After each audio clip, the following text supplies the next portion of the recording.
it's gonna accomplish. Yo, welcome to Team RaddTitan. And today we are going to get on with the weekly collectors chat. We are joined by a very special guest. This is Miguel Figueroa. And if you don't know, he's from ToyQuest101. He's been flirting and there's been a little bit of tugging going on between him and Alex. So Alex said he needs to come on as a guest. So we're having him on. He's going to be running through the chat. We're going to be catching in with him, talking to him, finding out about, his channel and what he does and how he got into the hobby and what his plans are for the future, all that jazz. He will be staying with us, hopefully, to go through the weekly news and go through some of the pictures and the stuff we've got and give his 10 cents on what he thinks about everything. We will be running through all the latest updates. I've had a new piece in. I don't know if Alex has done anything. Probably has. Probably bought 25 things since last week. But we'll be running through all of that business, going through the latest updates from all the company stuff, probably filled in all of your questions as well. If you have anything that you want to ask us, by all means, no subject is taboo. As you know, this is a hobby channel. We're not really in any sort of partnerships with anybody. Saying that, I've got to say quickly a massive shout out to our sponsor, who is Speculative Fiction. If you don't know Spec Fiction Shop, check out Todd. He's an amazing guy, Todd Johnson, and he's telling us as well this week when we were talking about it, you need to check out the weekly wonders on his website. He's got some crazy deals going on over there. We will be talking about that as we go through. There's loads of things to cover. I just want to say welcome to Miguel. Thanks for coming on, brother. You're looking bright, funky, all kinds of purples and blues in your background over there. Power to Puerto Rico and all that jazz. Listen, I'm not in Puerto Rico. I'm here in Jersey, unfortunately. I wish I was in Puerto Rico. But yeah, man, I'm excited to be here, man. Obviously, I watch you guys. Alex has helped me out in the beginning stages of my show with my daughter back in the day, which he did something that was really meaningful for us. For those who don't know, back when I first started, I started the show with my daughter. He actually helped my daughter, and I didn't know this till after. She got her first XM Studios piece, and it was thanks to Alex for jumping in there and getting involved with that. And to this day, she still has it. Like some fan made some picture art of her with it, and it's like she's Spider-Gwen. Yeah, Spider-Gwen. She's never gonna let that go. Like it's her favorite piece, I guess, because it was her first one. But that meant a lot to us, and that kind of catapulted us to where we wanted to be as she was growing, right? So yeah, I'm just happy to be here, man. It's really cool. I appreciate that you mentioning that, because a lot of people kind of forget quite quickly. I don't think so. I've got to be honest that your reputation is absolutely solid. You bend over backwards for a lot of people, to be fair, bro. So yeah, that's why I said it too. Yeah, that's why I said it too, because a lot of people don't know what a lot of us do behind scenes. We don't always say, "Oh, look at what I did," because it's not about that. So the fact that Alex did that, and I found out after, it meant even more, because I was like, "Oh man, that's really cool." Like, I knew of him and stuff, but I didn't know he was in that whole process, and it just meant a lot. So I always say it every time I talk about him, because he didn't have to do it, and he did it, and it was, like I said, it meant a lot for me, but it meant a lot more for my daughter. So it's really cool, man, and I appreciate it. I think as well, we talk about it a lot, like on here. It's like you're a product sort of your environment, and when we first got into the hobby, we found help really, really hard to find. So when you wanted something, or you needed something, or you're having a problem with something, we found out when we came into the hobby that the doors were very firmly shut. And it was basically like, if you knew the right person, you could get the right help. But if you didn't know anybody, if you were coming into the game and you had a few things, you were just asking some questions, wanting to find out some information, it was very, very hard, man. It was almost like a closed group. Yeah. And we didn't like that. So when we started trying to do our own thing, we tried to smash the fuck out of that, leave that broken, busted and finished, because it was all about sort of trying to share as much information as possible. That's why we started doing the reviews, where we actually just spoke about things honestly, because it started to get to the stage where it was all about investment. People, at that time, collecting was much more of an investment. People were thinking, I'm going to get this, I'm going to keep it for a year, I'm going to crank the shit out of it, share loads of pictures, do loads of videos, and I'm going to flip it.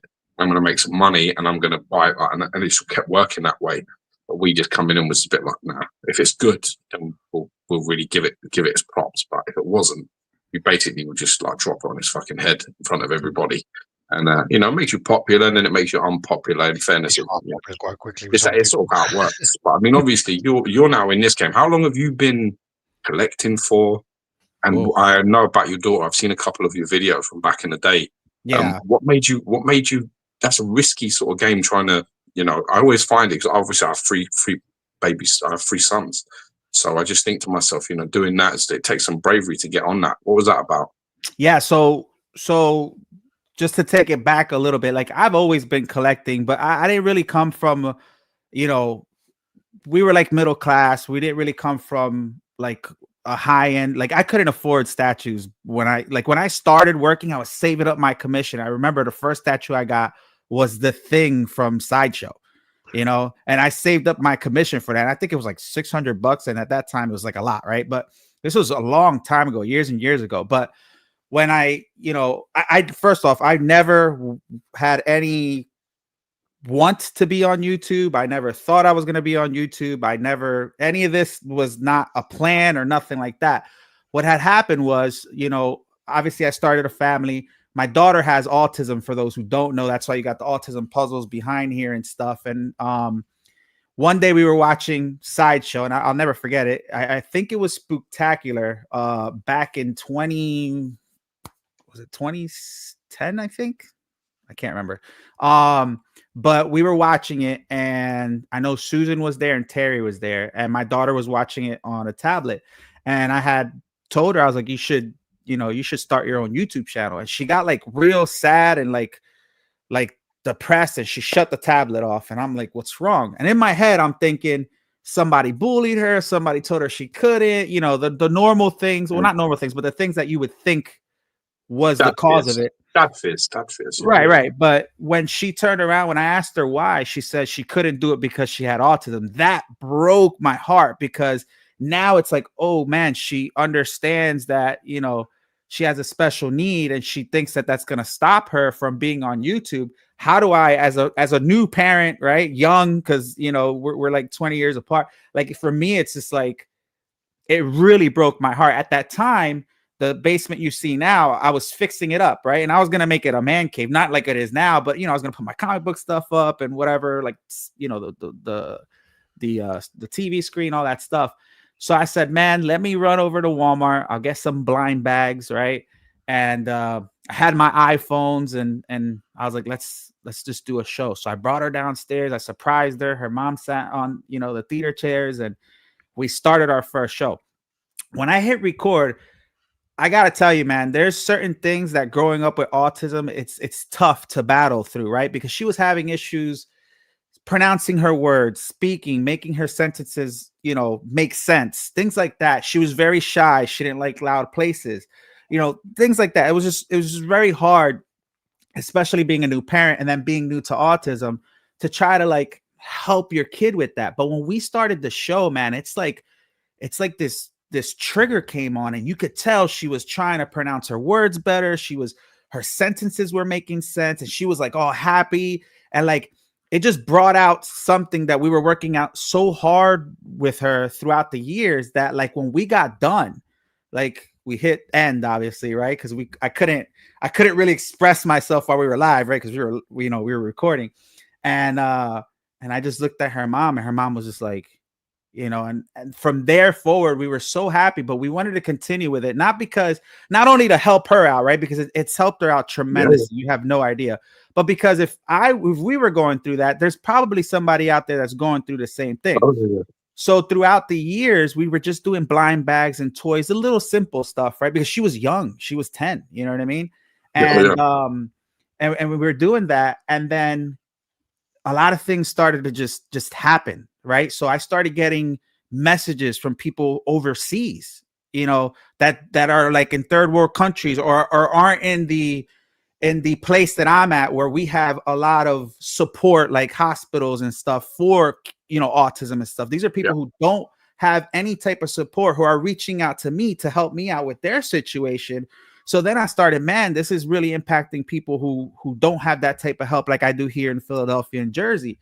And, you know, obviously I'm not a professional, but I would, as a parent, you know, help them out or give them encouragement, because a lot of times people just feel like giving up or their kid isn't talking. And, you know, she started very late talking, and it just, even if it was just one person, like for me, we felt like we were doing something. And at the same time, we were showing Ileana at a young age that she was able to accomplish whatever she set her mind to, no matter what her special need is. You know what I mean? So at the same time, she was growing and learning as a person, and learning very young how to help other people too, because at that time we were doing so much. We were doing volunteer work. We were doing charity work. Then we started partnering up with companies. You know, it started with Diamond Select and Gentle Giant, then XM Studios, Sideshow, I think was before that. And then what we started to do was like, all right, well, we're getting all this stuff. We're getting all these toys. Let's start doing toy drives for Christmas. And now, because of the situation I'm in, I'm fortunate enough to get these things and do good and give them to families, go to Boys and Girls Club, you know, do all this stuff. And we've donated and we've done so many donations, so many charity work, and so much volunteer work that there's something called the Points of Light Award. The Points of Light Award is an award that was made by George W. Bush, the father, when he was in office, for people outside of like police and fire that are just normal everyday people in the community that go above and beyond. And we got one of those numbers, which is very hard to do because of the amount of that. And then we started being on the news and stuff. And then that's when we started to grow. We ended up getting flown out to a place called the Black Jaguar White Tiger Foundation, which is a big cat sanctuary in the middle of Mexico that's not open to the public, that celebrities were trying to get into and hardly couldn't get into. We did videos out there, all paid for. We started doing all this other stuff. And, you know, now that's kind of what the channel evolved to. Obviously, she grew. So she started getting into like the big boy stuff like me. She got the Spider-Gwen. And, you know, then we started partnering up with other companies. And, you know, that's what we do. We're fortunate enough to partner up with companies now that send us stuff to review. Because believe it or not, if that wasn't that, I don't think I'll be able to afford half of these things, to be honest with you. But you know, it gives us a platform to do what we love and show off certain things that people want to see in hand or in a better camera view or whatever. And yeah, man, that's kind of like we just blew up out of nowhere. You know, it wasn't like again, it wasn't planned. It wasn't like something I didn't want to, like, you know, I could turn this off today and be okay. Like I'm not one of those guys who think that I'm going to be making millions on YouTube, because that's just not the case. But you know, to be able to enjoy the hobby with people that also enjoy, like you guys, and be able to network and then be able to help people out, whether it's on the autism side or whether it's with kids, or even if it's just a fan that wants to, you know, needs help buying something and is not sure. And then all of a sudden they see a review and say, oh man, you know what, maybe I think that's worth getting now. But that's really what it means to me. And that's how far I've come. I know that was a dragged out explanation, but it's literally been a freaking roller coaster, you know? And, you know, now I'm doing events. Like, I thank you guys for shouting me out at, you know, for the New York thing. That came out of nowhere. It's funny because I just went on your show to watch it. And then Alex said something, oh, I just shouted you out. And then I looked at my messages. There was like 20 messages. Hey, they're talking about you. They're talking about you. I'm like, what the heck? So I had to go back and look. And that made me feel good, man, because like a lot of people don't understand. And I know maybe not a lot of people do this, but I went to New York and it was not about me. It was about everybody else. Like I sat there for the whole entire weekend and got maybe 16 different YouTube channels where they were 6 scale, where they were small, big, all together. I partnered up with my partners, even people. I'm not partnered with PCS. He gave 2 giveaways away for my meetup. You know what I mean? Yeah. Same thing with Pure Arts. I'm not, but we're, you know, we're friendly. We know each other. And every day I was there, we gave away 1 or 2 statues. And then my friend coins, who's on the show, gave away the coins as well, didn't he?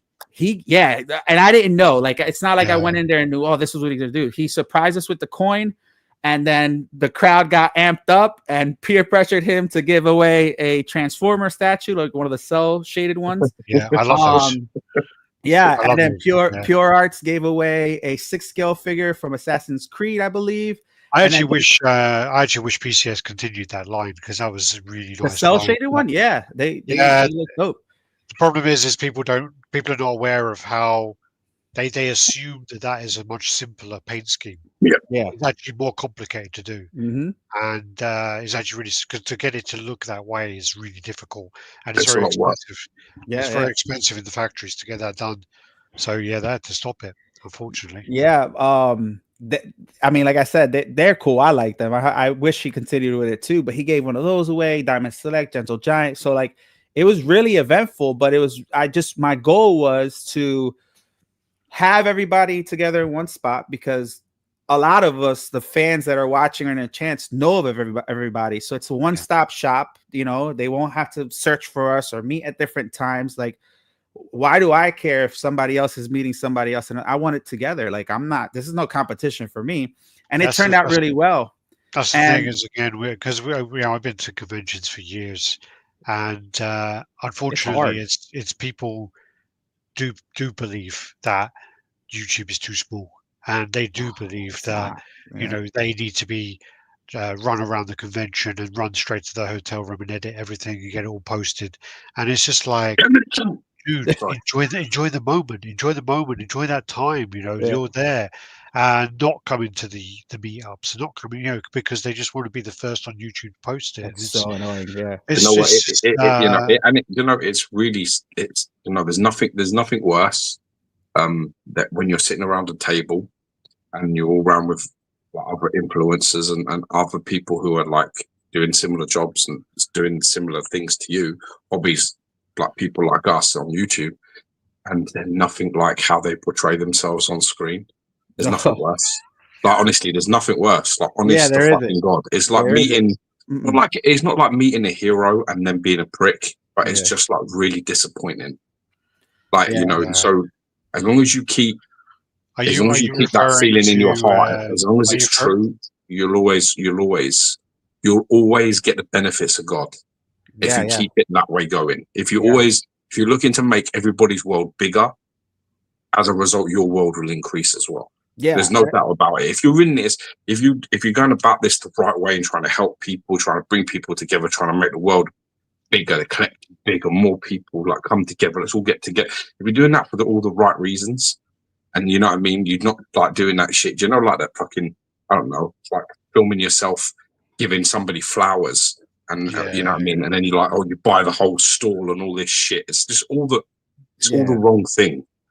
As long as you're trying to do it from a good place, and it's not about views and clicks and subscribers, you're always going to win. But you meet these guys, and I'm telling you, it's really sad, because I know it is. The fakes, in 5 seconds. Yeah. Like 5 seconds, you're like, you're fucking nothing like how your channel is. You're full of shit. I thought you were referring to that time in Singapore with the guy with the guy with the jet lag. Oh yeah, he's fucking full of shit. That guy. A lot of them are. But that was really disappointing, because I actually used to watch somebody a lot, and I liked his content, and I liked how he showed things. I liked the way I found him quite eloquent, and I met him, and he was rude, and he was he was just weren't the right cat, man, and he just weren't how he portrayed himself. And them things are like, and there's loads of them like that. So when you get them, everybody around each other, who's doing it for real. Once somebody pulls out a camera and starts putting it in a place and says, "Let's all do it," then you just know straight away. You're like, right, so you're not here with us, are you, bro? You're already thinking about fucking how you're going to share this with everybody else. You're not in it for the right sort of shit. Do you know what I mean? But it's great, man. I mean, listen, your daughter is how old now? Well, right now she's 17. She stepped away from the channel now because she's 17. An adult now, so you know what I mean. Like she's driving, she's about to be, she's a senior in high school now. She's got a boyfriend. She's you think the channel swimming that you did and what you did, you think the channel helped her find some focus and belief in herself? 3,000%. Like, I can't, like, if you look at from where we started till like, and like, just look at the years. And the thing is, and I could tell you, want to know why? Because we would do school events. We would sit in the auditorium and have to speak to hundreds of kids. And usually, like, if I would take her to Disney and stuff, she's like, I don't want to stand in line.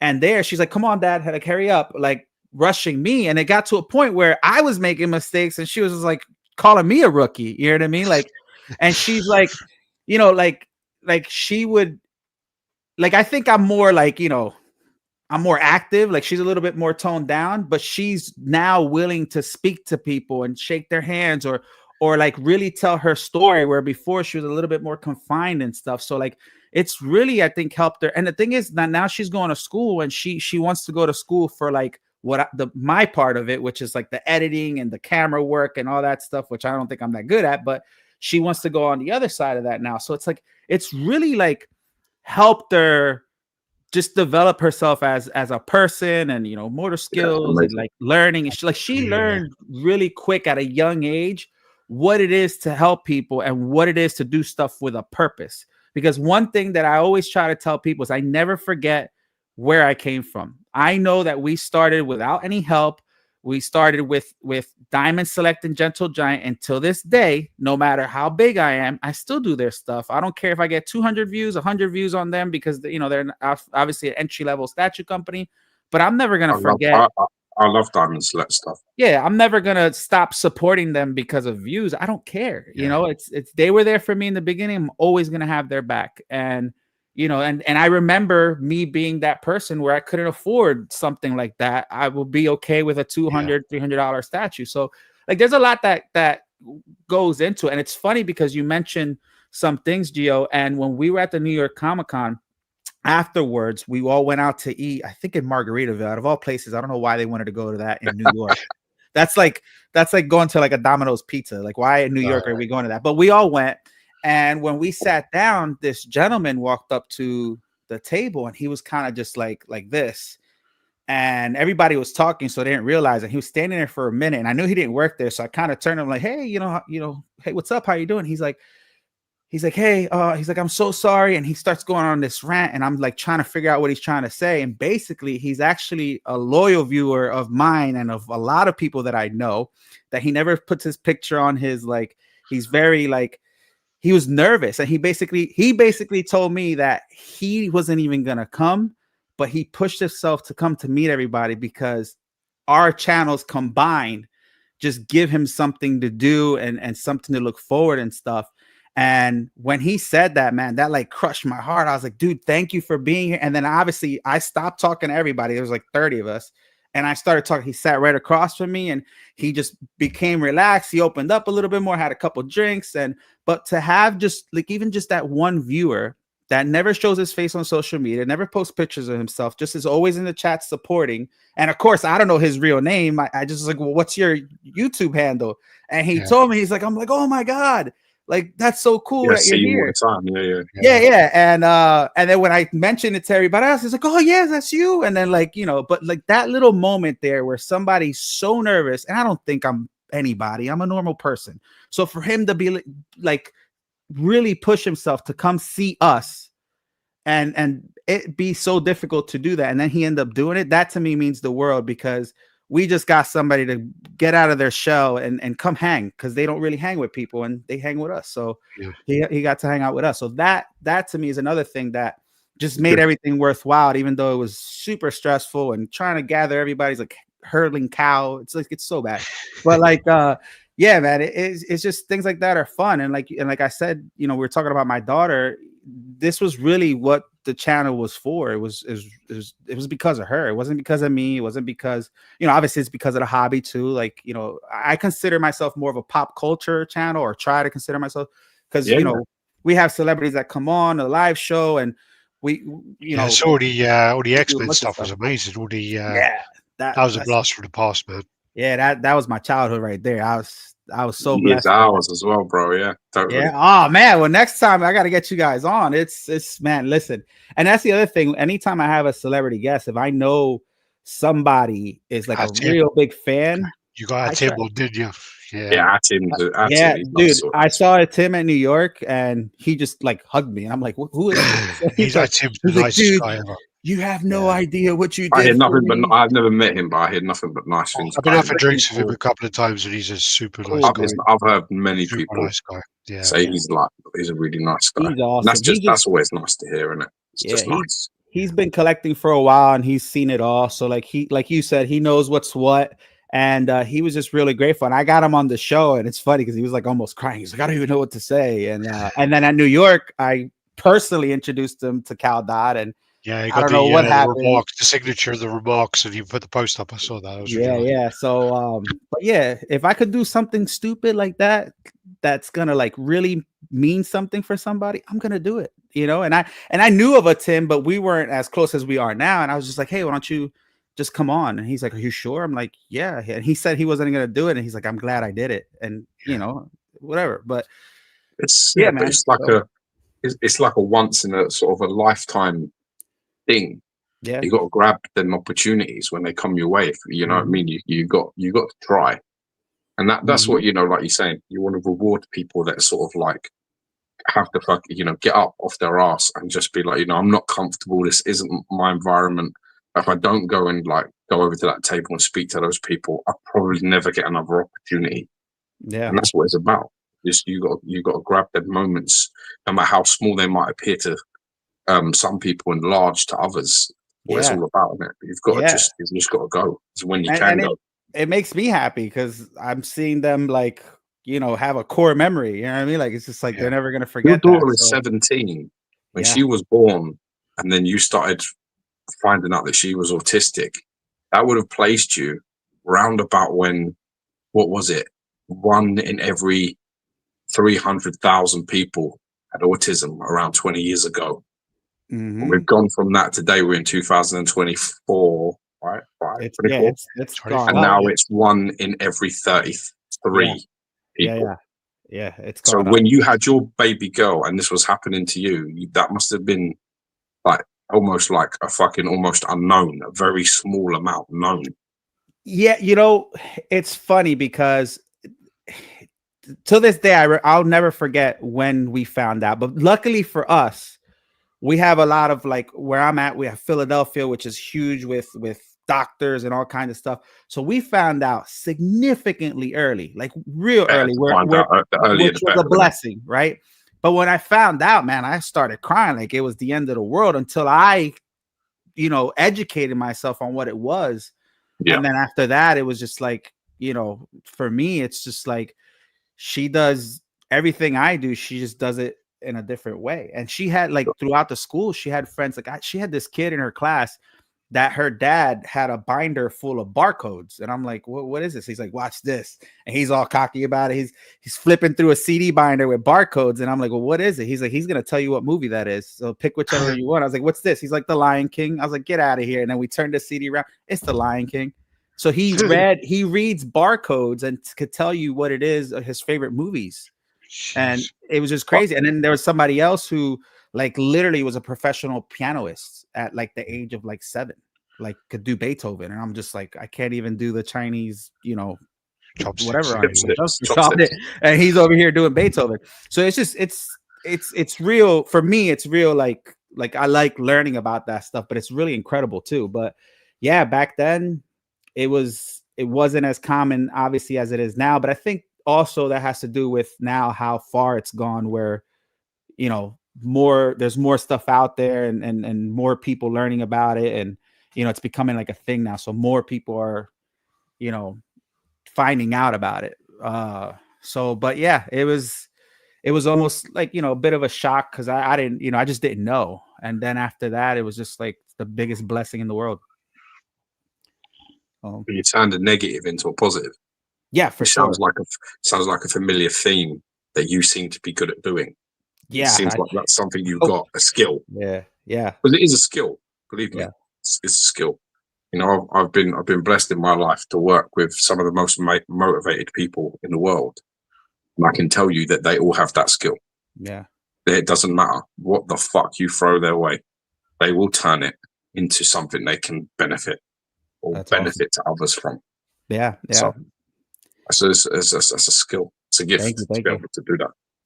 Yeah, man. It's been a wild journey into the unknown, because like I said, this wasn't something that was planned, and now it's weird because like for the last year, and that's kind of why I started the live show now, because like I knew she was kind of stepping out, so now I could kind of be myself with other people and you know, but now it's like me by myself. It's way harder. by myself, because like I'm trying to film myself versus her filming me or me filming her. Like it's like way harder. Tell this hairy Hebrew that. Tell him that. And educate him to doing it on his own. What it would be like. It would be hell, man. I never said about doing it on my own. You fuck nugget. This literally like I've done a few like reviews on my own in the past, and you know I've set up the camera and I've just had to. I've got a box hanging up, or I've got to sell it. So I'm like, oh, I'll do a review. Or XM, when I was working for XM, I had to do some videos for them, and yeah, I hate it doing it on my own, because it's like, you know, George and I have known each other forever, so we've known each other like all our lives, like nearly 40 years we've known each other, and basically, so we play off each other. So when there's quiet, then the other person fills in, and when George does finally shut his mouth, you know, I can fill in my part. But you know, we bounce off each other, and we have that. So then when you're doing it on your own, and for me as well, because I'm trying to focus on the camera, the sound, the light, the position of the fucking turntable, all this. If George is sitting there, he just sits there and talks about the statue. He doesn't worry about it. He's just like, yeah.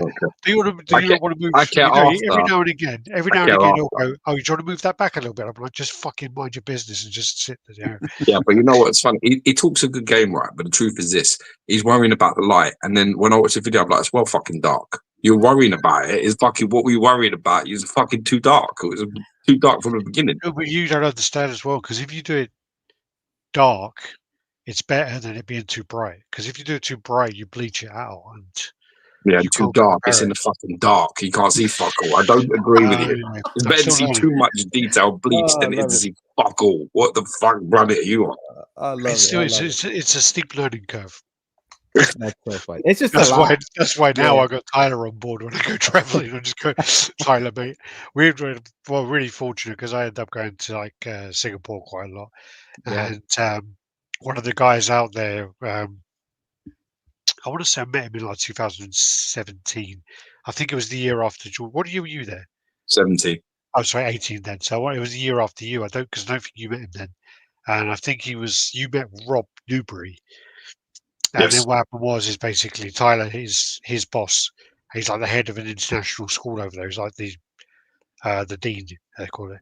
And he came over and he was like, oh, you know, I like these things, I like those things. I had a conversation with him about him, and he started collecting, and he's turned his whole office into a collection room.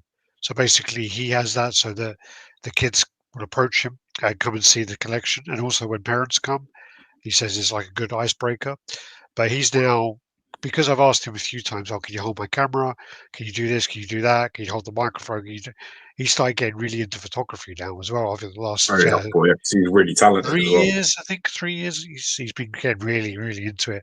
And he's just like spent like thousands and thousands on cameras now, and all the microphones and the lights and stuff. So next time I go out there, I'm like, I don't have to take much, because he's going to be filming it. He's going to be recording the audio. I'd say he's got a fucking good eye, Tyler. Really good eye. Yeah, he does. He has a piece of shit. You won't have it. You don't have it. Yeah. So that saves my ass now and again now. But yeah, so what else do I want to ask you then before we go on to the images? Do you want to go on to anything else? I actually wanted to know what you collect. Primarily. I would probably like to know what you collect. Man, I kind of what is probably the best piece you've got. Oh, now you're killing me. Epic. I asked him, you fuckhead. Don't put ideas in his head. I don't want any ideas in his head. Nah, listen. I kind of collect everything. I'm not really like, I know certain collectors, and I don't think there's a right or wrong way to collect either. I know some people think there is, but I don't think there is. I know some people want to keep it 6 scale or want to keep it 1/3. For me, I like the bigger statues like these guys. I think it has presence. But I also like the smaller statues, because as you can see behind me, I don't know if you can, but I feel like those are filler statues that could really make your display pop out a little bit better, right? For me, you know, it doesn't matter. Like I love some of the Hot Toys. I love some of the 3rd scale statues. Personally, though, my favorite, I love the X-Men. X-Men's my thing, although I don't have that many X-Men statues, believe it or not. But X-Men is my favorite. Wolverine, hands down, is my favorite. Like that's my guy. God, no wonder you two fucking hell. Yeah, Wolverine. You Wolverine's guys with the beards, fucking hell. Wolverine's my guy. As far as my favorite piece, man, it's hard because like you if you see me sell any statues, it's like smaller statues. Like I'm not those guys that get statues. Come into your house, I'll put a gun to that cap and fucking on your head, and I'm telling you, which one is it that you're keeping? He's got the Iron Spider bow and bust as well. I do. I do. It's sell it to him. He ain't shut up about it. Sell it to him. Oh my God! Listen, I don't know, man. I'm really a big fan of this Joker one, but I just got the LBS Hulk, like the whole 3-pack thing, and it's crazy. But I really love this Joker. You know, but they're like Penguin toys. Yeah, I purchased the Batman. They have like a Batman Hush that's like that, but I don't it's been like over a year now at this point. I don't know what's going on with it, but this thing is great, man. Like I know when it came out, there was some like, you know, because it went from 100 ES to 199 and people started flipping out about it, but yeah, they did that thing, didn't they? The Iron Studios did it a while back where they had different countries have different edition sizes, and that's what they did for that. They had the 99 was for China, the international. Then there's the international one, and they did that before with Iron Studios, which kicked off a load of fuss. Where they had, I can't remember the piece now. What was that? Captain America. Yep, Captain America, the film version, and the Iron Man as well. They had like the Brazil edition size, the international edition size, and then they had the European one as well. Right, and different edition sizes. It was just a different plate underneath. It weren't different parts, anything. It was just different PP. Exactly. Yeah. So that's what happened with this one. But when I got it, man, like I was nervous because there was obviously all this drama behind it. But when I got it, man, I was like, wow, this is pretty cool. And obviously the size and you know how iconic that story is, and just the pose, and it's just really well done. But I'm a fan as far as company wise, even though I think right now PCS is killing it. For me, I've been a huge fan of LBS. I don't know if it's because they're shit hot at the minute. They're really doing it right. They're doing huge statues, and they're like it's characters. Like their Magneto, man, is amazing. I love the Magneto. The Hulk looks good. The Thor, I know a lot of people didn't get it. That's a wicked piece, man. Thor looks amazing. I've seen them, and I prefer the Thor over Magneto any day of the week. Yeah. But I mean, he's just got something, Jay.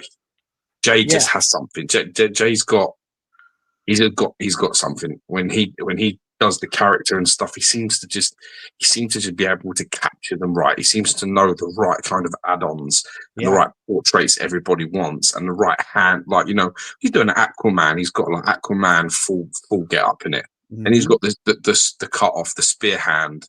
Then he's got the sort of like water powered hand. Then he's got the fucking museum poses. You know, he's really got something with that, where he just not like he doesn't put in switch outs that people are like, why? Yeah, like Prime One do like 3 heads, and it's just the only difference is like a slight smirk in the mouth. And I've got 8 portraits on that Thanos he sent me. I've got 8. Eight of them. Thanos is beautiful. Yeah. I've got 8 portraits. None of them are bad. I swear to fuck to God, none of them are bad portraits. None of them. They're all good. Like 5, 6 of them are fucking elite out of 8. 2 of them I'm a bit like, that's a bit similar, or that's a bit whatever. But I'm telling you, when you can do that, I've not got any statues that are like that. Yeah. If I have statues that are like that, they are clear, like, that's the one. That is okay, but that's the one. And there's things out there that he hasn't even really put out that like I've seen behind scenes that are just are gonna blow people away. And and I have the only thing I don't have as far as like I have pretty much every single one except the Captain America, which is the one I need. But like I got the Thor, I got the Hulk, the Magneto, I ended up getting the Cyclops, which I also think is a fantastic piece. It's down here hiding. And I was privileged for him. He actually sent me, I bought all those by the way, but the Superman he sent me for him to help him with his reviews. I got that, and it wasn't a bad piece. I'm not a huge DC fan, and I'm not a really big fan of the Superman in the black suit, but like if I were to get a Superman in a black suit, it would be that one. I think for me, the number one Superman, in my personal opinion, is the big Prime One Studios Hush one, which I also want, but I never got. But I think that for me is the best Superman and a complimentary Superman. If you wanted to get a black suit, I think that's not. It's not like the base on that. The Prime One Studios base is shit, man. That Hush Batman, I've been there and seen it in person. It's like blanket. It's like I just feel like because he's high and he's like, you know, looking down at you. He like the figure. And the figure is stunning. The textures on it, the shading on it, the musculature on it is absolutely flawless. And that fucking base is not. I don't like that base, and the base is a big part. This is the point I'm trying to say about Jay sort of stuff. His bases are good, man. His bases are on point. You've got to get that base right because then it's complete. Yeah, I agree. I say that all the time, especially with I don't like looking at something and being like, "This is fucking crazy. This is shit." Not like being able to do that. You know? Yeah. I want to be able to say, like, you know, see, I like that. I like, you know, I mean, Jay don't even know. Like Jay sent me the Thanos, and he didn't even know the characters on the base, even though I told him. He sent me and he said, "It's this person, that person." No, it's not. Those two are wrong. He was like, "Really?" And I said, "Yeah, these are who they are." And I sent him the pictures, the reference. And he was like, "Thanks for that. I'm not going to need that." I fucking love that guy. He's doing some good stuff, man. But that just means he's listening to the right people. Because whoever told him what characters to use when it was in discussions, he listened to the right people. He thought, you know what I mean? And that's the main thing, because they're all the right people. The Infinity Gauntlet series, it's all the right guys. So fair play. And his DC line is coming out pretty good. That Wonder Woman looks good. The Flash looked good. He just showed the Flash. I thought he looked pretty good too. Yeah, got some good to go into, yeah. So I'm you know, he has him behind that Alex Ross portrait and having them all together. That is like, you know what I mean? But I can't wait till he completes them all and see how they all look, you know, in person. I think they look really good though, as far as like videos and the pictures that they took. I think it looks good. Got a couple of questions anyway. So, like talking about Prime One stuff and that. Hey guys, I collect mainly Joker statues, but I want my first Batman. I know there are different scales, but I can't decide between XM Studios White Knight on the cycle or P1 Detective 1000 suggestions. I don't like the Detective 1000 base with the little kind of roof thing. It looks like he's standing on a dollhouse. That's that one, isn't it? Yeah. The one where people thought the leg was like weird. Yeah, there was like a leg issue with it that people thought because of how he was standing, it looked awkward. And then the other side of it is the White Knight is a story I'm not really that familiar with as well. So there's two elements there. This is a contradicting choice, because the truth be told, the Prime One Detective 1000 variant cover, I can't remember who it's by. Who? Femback, isn't it? Yeah. Femback. Whoever. Yeah. That is like a figure statue. So the base is kind of like it's almost irrelevant. It's mostly for the figure, you know, that you'd buy that piece. Whereas if you're buying the White Knight, it's more of a concept design. So the bike is a big part of it. The details on the bike are a big part of it. So what you have to ask yourself before you make that choice is, what's more important to you as a collector? Is it the concept design of the whole statue, or do you just want a fucking just Batman? Is it all got to be about the figure and how good that figure looks? You know, the direction of that, because the White Knight is Sean Murphy, and in the artwork, the bike isn't very detailed. So XM actually went away and made it more detailed to look. And you get to take all the panels off as well. Yeah. If you're asking me which one, I've seen them both, and I prefer the XM Studios White Knight with relative ease as a stunning fucking statue. So I would pick that, but that's based on just looking at the statue, you know, aesthetically, not my personal choice. I mean, if I was going to pick a Batman statue for myself, if I collected 1/3, it would be Jay's. It would be his black suit version. If it wasn't 1/3, I am a quarter scale guy. I really like Sideshow's Frank Miller, the The one who's jumping with a lightning strike. Yeah. I really like that. The Dark Knight Returns. That one. I think that's a really nice Batman, personally. Yeah. That's just me. Yeah. Have you got anything to add to it, Miguel? Anything you would say? Yeah. So everything you said was spot on. The biggest thing for me that I'm going to tell you right now, because I own the White Knight on bike, is the footprint. That thing is huge. Like when I'm talking about, it's like I did a review on it, and I'm like this, and my daughter's like this, and the thing is as big as her doing this. But it has a huge presence. But like, you know, he was saying the focus more is the bike, because Batman's not that big. But the fact that like he's basically like burning rubber, right? Because you see the like, it's almost like the statue's telling a story. Like he just turned a corner and like he's about to go off again. And the cool thing about it is that you could have the option of having the bike covered in armor, or take the armor off and show all the details with the guns and stuff. And it's freaking amazing. Anybody who's gonna walk in is gonna be like, that is dope. That you're gonna get that reaction. The Detective 1000 one, I think it's also a really, really good piece. I do agree with the house being a little, you know, but they really want to focus on Batman himself. It looks dope. The smoke, all that stuff, it looks really good. I don't think you're gonna go wrong with any of them. For me, it's just like you gotta, if you're not gonna be able to display that Batman on White Knight, you're gonna have to go with the 1000 for sure. And also, I mean, that was going back to what you said about you could take off the armor and have the armor. The only way to get approval was to add the panels on there to block it up so it looked like the artwork. That was the only way to get that approved. Yeah, because it wasn't going to get approved because they thought it was too simplified and they didn't like it. So they added all the stuff, and then, you know, Warner Brothers were like, that's not what it looks like.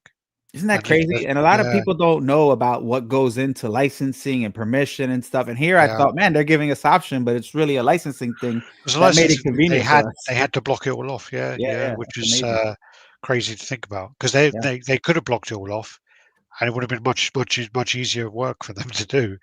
But you know, they went like XM do. They went above and beyond on that one, and that's a true centerpiece, which is what they do. Yes, they do showpieces. You know, what was I say? The other question: what's the most stupidest thing or situation you guys seen in the hobby? Hold on, let me go get my notebook. Hold on. Let me get my binder. Yeah. You guys can start on this one. I don't know where to start with that. There's been so many. There is. I mean, probably like the Imaginary Mars stuff was quite bad. What with Bats, you mean? Or we got to name our shit?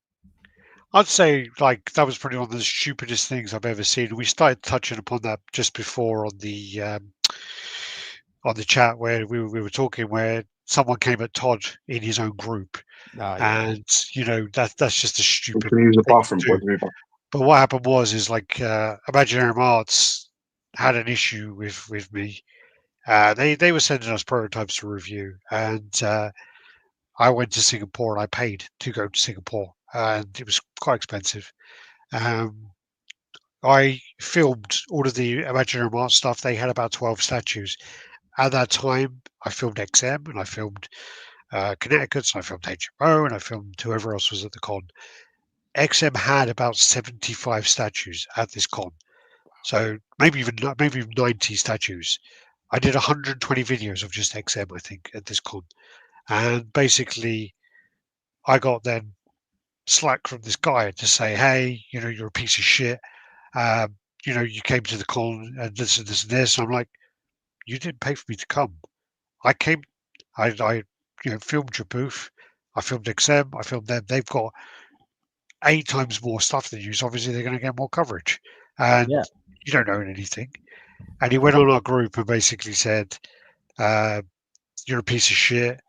Something about flies are attracted to shit, as you know, and all this stuff. And they went after me on the group. And we weren't that big at the time. We probably only had like 1,000 members or something or so.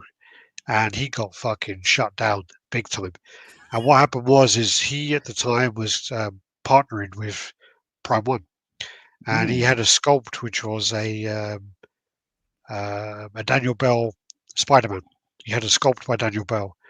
And what happened was he was selling it to Prime One. He was partnering with Prime One, and he was going to merge his company. They were going to like dissolve in his company into Prime One. Merger. They were going to pay him off, and he did this post.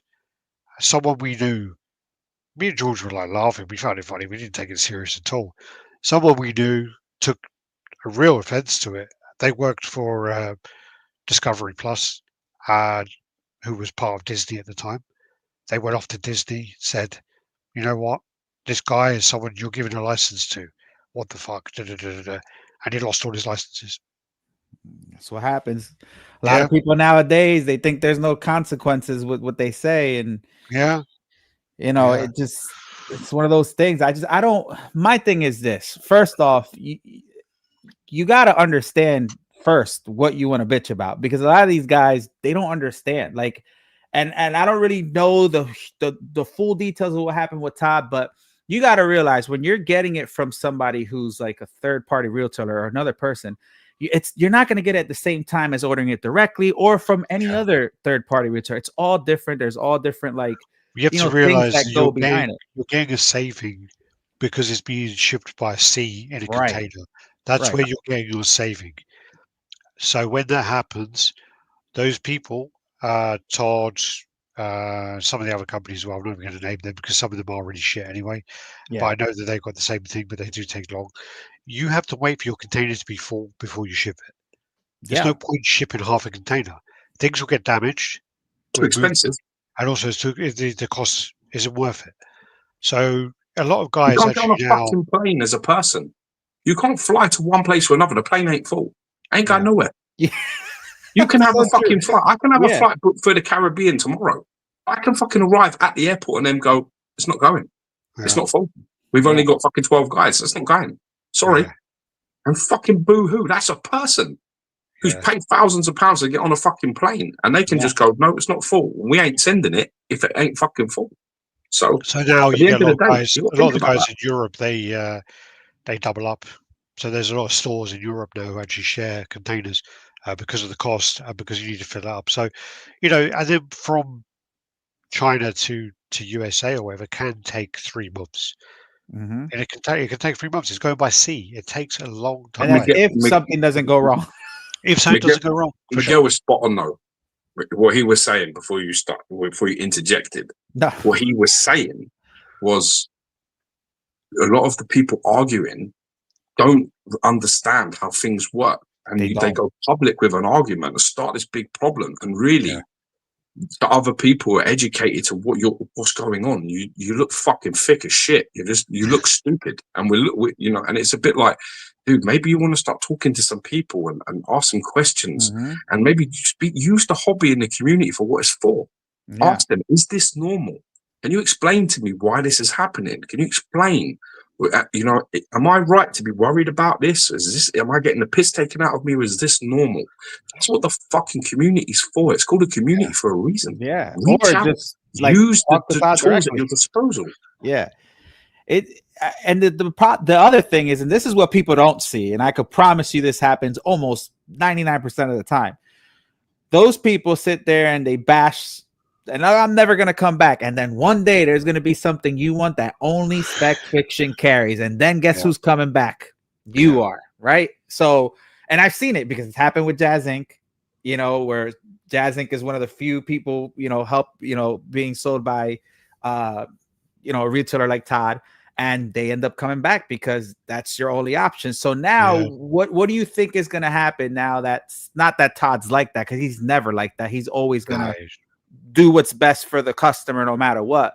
But like, what did that do for you? Nothing comes good from that. You're putting a bad taste in the person who's trying to help you out, in their mouth. And then you're looking like an asshole in front of everybody. And then you got a million posts of people attacking you back because most of the time you're not educated on what the process is. And a lot of times what's going on is, especially for 6-scale collectors and even statue collectors, they see somebody else get a review and we're like, oh, I want mines now too. Well, that's just not how it works. You don't know how to George and I used to be like that. We wanted to be the first to get our pieces. We wanted to be in there. We wanted to get our review out there. We wanted to do all that. And it got to a point where we just realized that it's not actually best to be the first person to get it. You might get a couple more views, but if there's anything wrong with that, you're the test batch. You're fucked, and you have to then got problems with that. Then you're going to suffer. But yeah, so we just realized, well, just wait, it's fine, don't worry about it. But so going back to that Jazz Inc., Jesus Christ, that 1/6 scale Catwoman, holy shit, that's them, isn't it? Yeah. We mentioned it when you were on the show. Oh wait, you know what? I think I left. I must have left by then.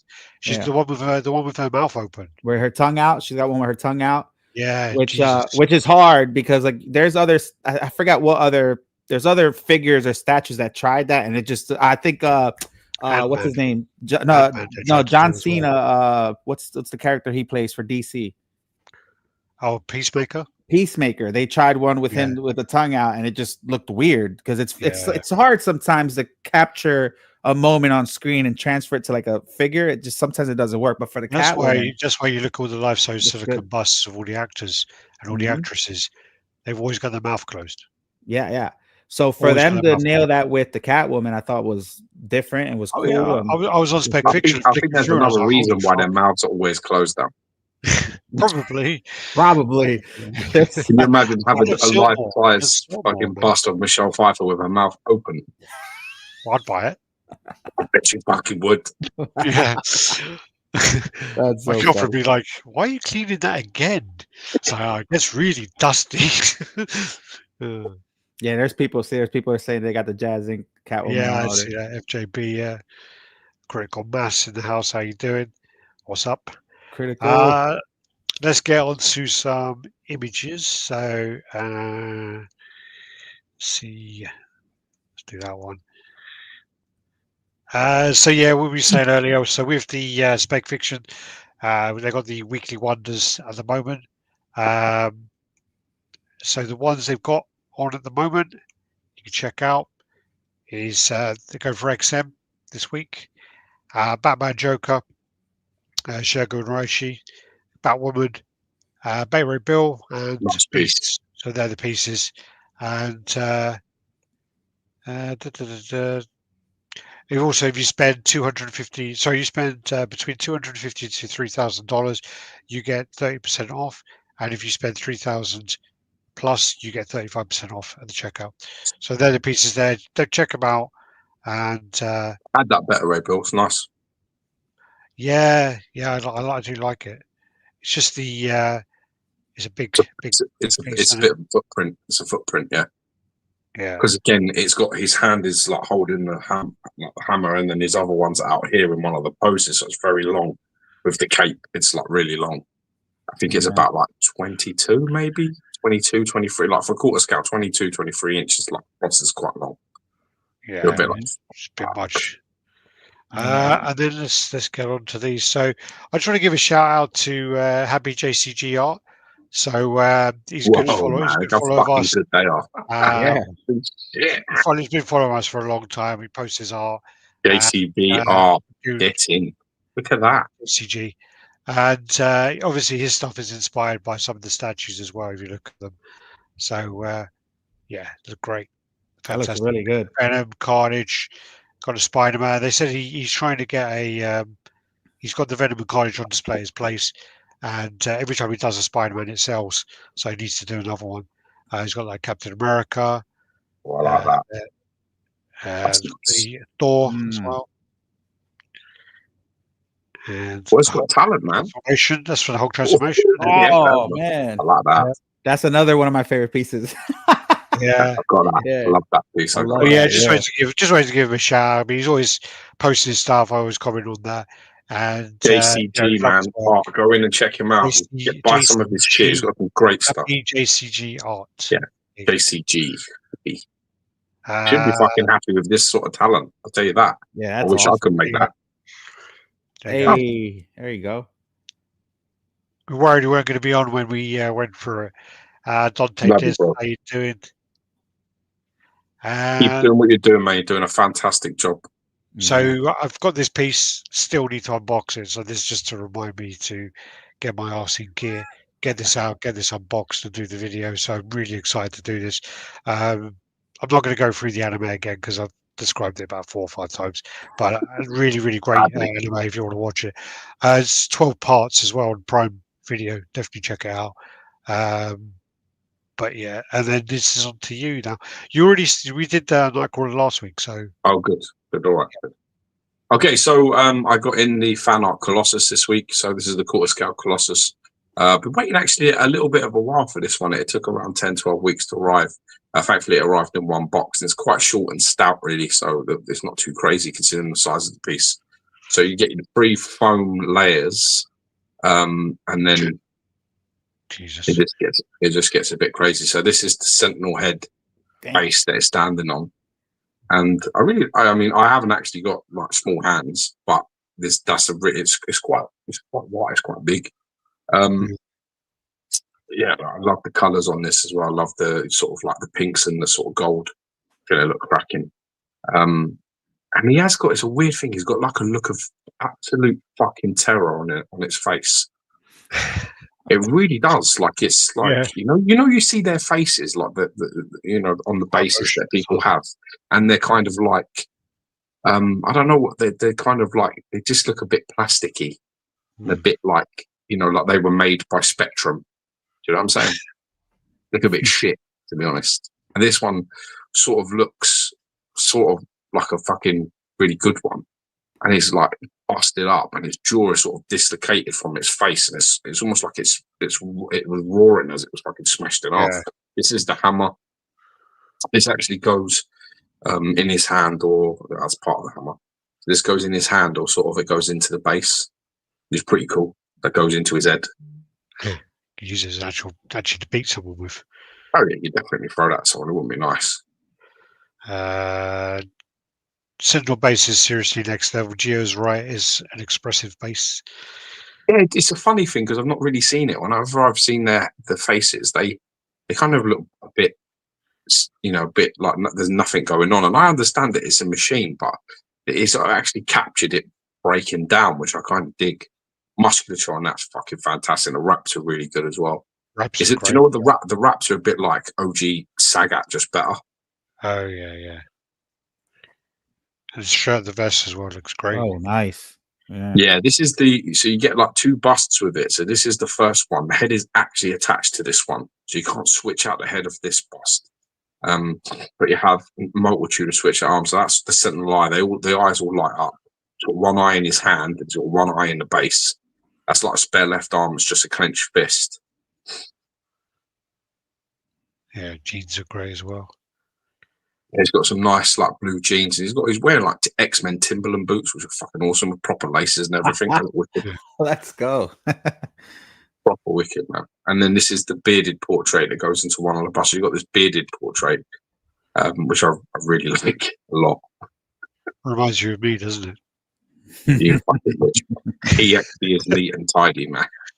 No, this is the cross-armed bust. There's a switch out sort of for the pose, so you can like switch out the bust, switch out the torsos, and have and that's the bust to put the spare torso on. You can also put the hammer into that, and it's one of the hands as well. God damn it!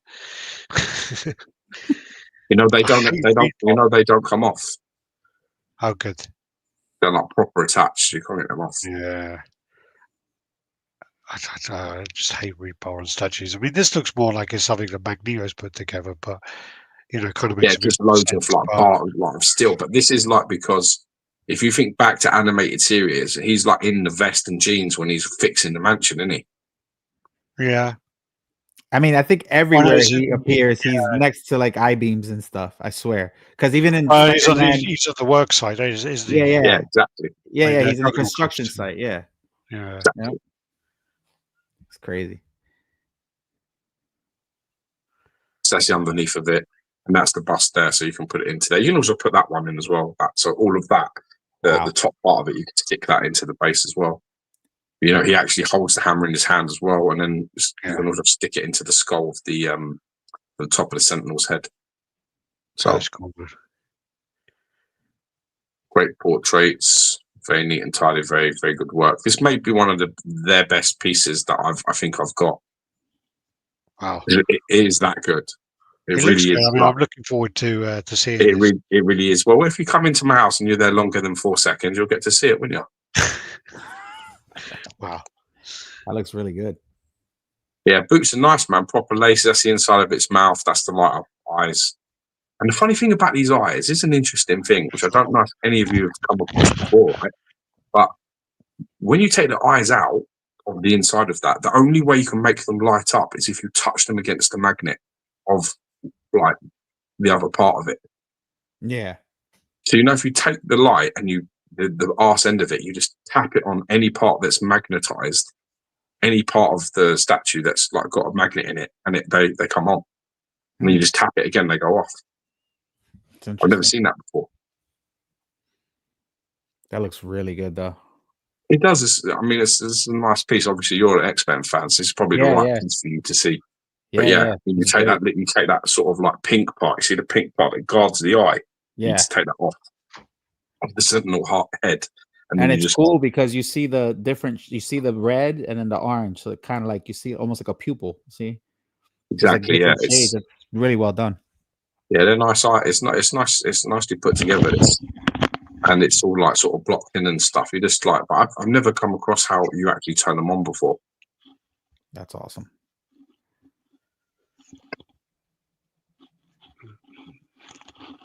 There's like a ripped out eye. There's the jeans, which obviously you got this proper body going through. You can see the other side of his ripped jeans. You got all the metal through there, which is just fucking awesome. That's really good. It's the back of it, and then obviously there, so you can see like just the sheer size of it in there. He stands around about sort of like 30 inches in total, and he's around 23, just a shade under. He's like 22.7 inches tall, and that's him with it sort of with the Sentinel eye ripped out, which also lights up, and then the hammer smashed into his top of his head, is magnetized in. What would you prefer? That's how I have it at the moment. Yeah, I have it posed like that right now. I like the cross-armed. Yeah, I like the cross-armed too. Yeah, look at that. But you got the two portraits with the cross arms. So you've got one which is a clean shaven portrait. He's got a slight smirk in his face, and then you've got the bearded one. I was adamant in pictures that I was going to go with the bearded cross arm posed. Definitely, I was fucking adamant. And to the point where if the commissioner had said to me, dude, I'll like knock off a few $100 if you just take the one thing, I would have been like, yeah, do it. And that would have been the stupidest decision that I made. As soon as I got it out and I started putting it together, there's like I don't know what it is, but there's like a slight turn in his hip. And when his body is like, when you put the torso on with the arms out either side, the torso is also turning, and it looks really good. And the negative space around where the arms are just doesn't exist. So when you've got it like this, it makes more of a triangle shape. But I mean, look at that. I think my least favourite is the Sentinel eye. I think it's a cross-armed, then it's probably the hammer, and then it's the eye. Yeah, I like the eye because it's ripping it out. And the eye lights up, right, in his hand? Huh? Does the eye light up in his hand, you said? Yeah. Yeah. See, that's dope. I like that. So you've got the standard cross arm, and then you've got the bearded one there. The bearded one I really like. Oh, yeah. It's a beautiful piece, man. I'm very, very happy with it. It may be the best piece they've sent me so far. Looks really good. It is. I think it is. Look at the musculature on the back, man. It's just ridiculous. He's got Dorian Yates back, this dude. And they got the muscles right too, because sometimes like certain muscles don't look like they belong there, but he looks good. Thing is with this guy, so I like this commissioner a lot, like on a personal level, because when I talk about things about the statue, he talks about like we're a bit OCD about how things should be. Do you understand what I'm saying? And he sort of he says to me that he sent me a message the other day where I sent him a voice note when I got it, giving him my thoughts on it. And he said, there's not many people, he said to me, there's not many people who notice the shit that I put in here like you do. There's nothing I do gets past you. I put in all this like secret shit that nobody sees. He said, but you always find all the stuff. And in fairness, we have that sort of thing in common. We kind of like how we like it. We like the detailing in it. So, he just gets these decisions right. the build of him, the vest work, the textures, he just gets all that shit right. And to be honest, for fan art, you get like the bust, 3 heads, all these switch out. It's fucking crazy. Like he covered every single base that you could possibly ask for. I think this one is done really, really well, and I think it kind of it goes really, really well with the character. But I do think some of his other pieces, the characters look a bit too juicy, man. They look a bit too bulky for the character for me. Who? I think like Black Bolt was a bit much. Black Bolt's the best Black Bolt out there. You're fucking off your tits. Yeah, there was another one as well. There's a few of them as well. Like I try to think off the top of my head. There's a couple, but I do think this one fits really, really well. Fits perfect. Terax is massive. No, I like Terax. Actually, I like Terax as well. I mean, that one. Better builds a little bit more. His body type is a bit different, which I really, again, this is the things that you notice. I'm dreading getting the bust back out because that bust was so fucking heavy, and I'm really worried about it being damaged because it's so heavy, and the removal bin must have fucking slammed that about a bit. So I'm just dreading opening that. But also, I was quite rude to the removal guys anyway, so they probably threw a load of my shit around. It's like a restaurant, man. You don't look. You don't start arguing before you've got your food, bro. You know this. Yeah. What you do is you let them deliver your shit, and then you give them shit when it's done. You don't give them shit before it's done. This is rudimentary IQ shit. Yeah. Oh no! Be difficult before you've got your food. Get your food and then start being difficult when the bill arrives. Don't fucking be difficult at the beginning. No, they got the stuff here, and then basically, I then told them, "No, you're taking it upstairs," and then that's when they weren't very happy. So we got Legendary Beast. So this is their Aquaman. Talking about all the switch out stuff. So they've got quite a lot of switch outs on this. So this is the king kind of posed with the. It's not a trident, but you know that thing was trident. It's called the King's Trident, isn't it? Isn't it? But it's 5, so people go off about it's not actually a trident because it's not 3. It's not. Is it a 5 then? Yeah. What's it? Definitely prefer that Colossus over the Sideshow and XM ones. Yeah, I had the XM one. I sold the XM one to get that one. The Colossus is making me question only collecting villains. Alex, I used to say the same thing about my high school girlfriend. Was scared about her coming back because she was so damn heavy. This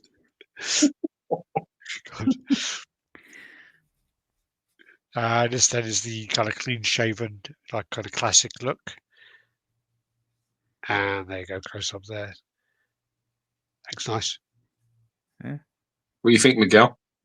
I like it. I mean, I'm not a huge Aquaman fan, but like, you know, I love that's the original, the old school suit, right? Because I think they've gone away from that a lot, you know, especially with, you know, the newer stuff. But yeah, with Mamara, they try to latch onto that now, don't they? A lot of them. Yeah, but the base for me is freaking phenomenal. I got the Kraken in the front, and you know the water feature in the back. And again, the thing about LBS is these are just museum poses, but he does so well with them that, you know, with the base and the details. I mean, we're talking about anatomy and Colossus. I mean, look how ripped he looks here. This looks really good as well.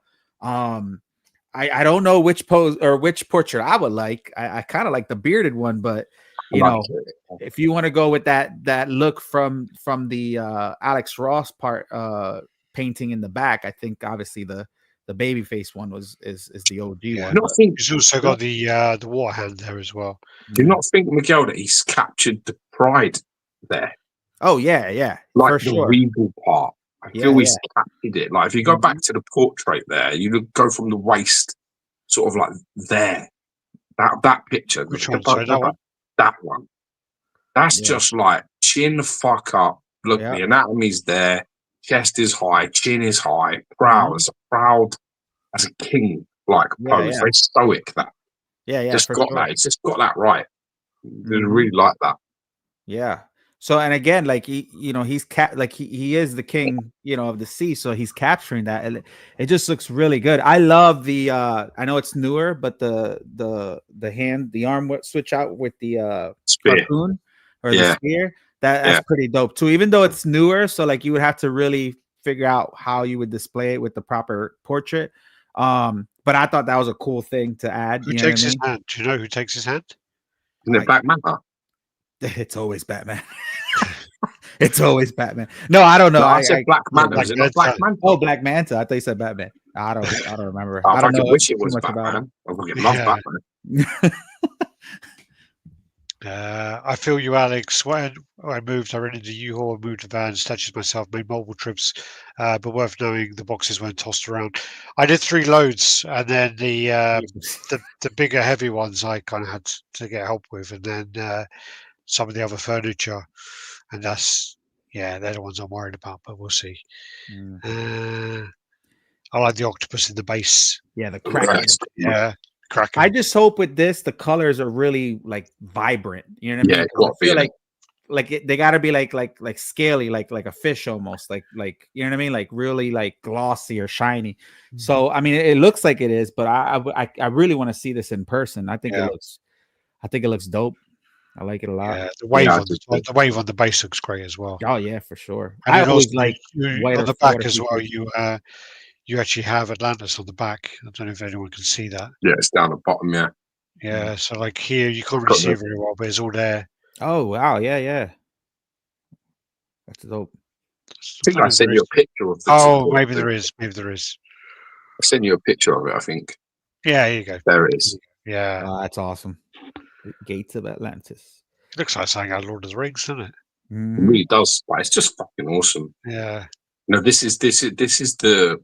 For me, this is the style of our time now, which is, for 1/3 scale, make them compact, but just compact them with fucking details and Easter eggs and switch outs and make them so that they're not like fucking super wide and super fucking deep. This is the way. I'm not even going to get into who I've had conversations with about this, and I know we're going to get into that. But yeah, that looks great. And then you got the Batman there as well with the Man Bat on the front. I freaking love it. He revealed a couple of these on my show, and it's funny because I told him not to tell me what he was going to do, so I could be surprised too. Yeah. But when we talked about this Batman, and it's funny, before he obviously was revealed, he was talking about the base and stuff. And I'm just really happy he went with Man Bat in the front. I know some people are like, oh, well, they're missing some people or whatever. But like for me, it's finally not just the Joker, even though the Joker is like one of my favorites. Yeah. But the base on here is freaking ridiculous. But it's interesting now because now we have 3 Alex Ross type Batmans. We got the LBS one. Iron Studios came out with one, and now we got the Prime One Studio one that came out. They all look similar, but it's interesting. I'm interested to see who likes which one more and why. But this, for me, this base is awesome. His pose, the grappling gun, all the different switch outs for his. I think this Batman's really nice, and I think this blows a lot. Prime One have done so many Batman pieces. Yeah. If I was going to get 1/3 scale Batman, it would be this one. Yeah, the one that's actually, it's not actually 3rd scale, but the one that's getting a lot of kind of people loving it from the pictures is the Mighty Jack's one, the Supercraft, where he's got the Bruce Wayne child in front of him. That got loads of positive comments. Oh, is that the next one that they're gonna do? Yeah, they're gonna be on my show Friday. Okay. So they'll probably talk a little bit more about it, but yeah, that's a dope one. Yeah, they're going to be fully. They've shown pictures of it. I think it was like leaked by one of the channels leaked it, but then it weren't us, was it? No, it weren't us this time. No. Even though I had them pictures like ages ago, a long time ago. Yeah, because I was working for them, but basically, we didn't leak. Yeah, but it's coming out in Singapore Comic Con. They're going to be releasing that. And it's fantastic. The textures on this one though. Yeah. You get into the suit, closer picture of the suit's got some fucking crazy textures going on. You sent me many pictures of Batman. I think it was only 2 pictures. No, there's more coming, but yeah, I don't know if you see the textures on that. Look great. Yeah, that looks good. No, it looks really nice. There's a few this is the dark side concept which I really like. Yeah, this was revealed on one of the shows as well. I think it was ours. We revealed this one. Oh, did we? Yeah. We reveal one? Yeah. I lose track. But it says that This godlike crazy. statues. It makes it like this. It'll be fucking crazy. Yeah, with the parademons in there. And then the Flash as well. Good. He looks good. So yeah, I host all of Legendary Beast Studios YouTube show on Legendary Beast Studios YouTube channel. And we're thinking of revealing another one like very soon, maybe after this week. So just stay tuned to that. I don't know if he's gonna do it on there or what, but yeah, he wanted to actually bring it to the show. I don't know why he didn't, but then he regretted it. So there's gonna be something else coming that's gonna look really good. Is that Gorilla Cog? Gorilla Grodd. Yeah. Yeah. Yep. Yeah. Okay. I like this pose a lot. I like this one better. Don't mind the one with the hands in front, but I like this one better. Yeah. It's like he was running and he kind of just stopped to kind of look. You know what I mean? Like, I like it. Yeah, you're right. He looks good. His face looks really good too. I think that with the chest up and the arms part fills the negative space at the top. Mm-hmm. There's this thing on the other one that looks like it's going slightly towards one side. Yeah. So then the Iron Man is starting to get its QC. So hopefully that will come out before Chinese New Year. Punisher. Yeah. So this, for those who don't know, this actually got denied first when they were partnered with XM Studios. And I'm hoping now. I think he's trying to, but I think he's gonna release it on his own now. But I love this. I think he'll have to get rid of Max. I don't think he'll be able to do Max. Oh, the dog? Yeah. I think it's called Max. Yeah, I don't think they would allow that ever. Because again, it's like it's a pit bull, it looks vicious. Yeah. It's got the chain, you know, I don't think they would allow it at all just because of the stigma attached to him. You know, they're all getting banned everywhere at the moment, and it's just, yeah. It's a shame because he rescues the dog in the comic, and then he kind of goes around with it a little bit. But yeah, I don't think for 13 and a half years is the best dog I ever had. Yeah, well, that's the thing is like pit bull staffs. All those dogs are fantastic dogs in the right hands. Mm-hmm. Fantastic dogs. And you see all those videos of like the XL bullies and stuff like that, where they say to people like bark at your dog or blow in your dog's face and all these things and kiss your see what they do. And see what they do. And then you always have like the big fucking staffies and the big pit bulls where they'll start licking you and start kissing you and stuff like that. And you always have these like horrible little chihuahuas and stuff like that just start fucking trying to bite you. Gnaw your face off. And everyone thinks it's funny because it's a little dog. And it's just like anyway. Yeah.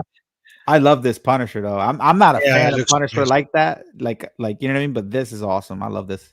The graffiti, everything, Warzone.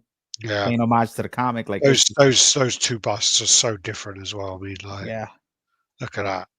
I've seen quite a few other versions of this one as well. But these are great.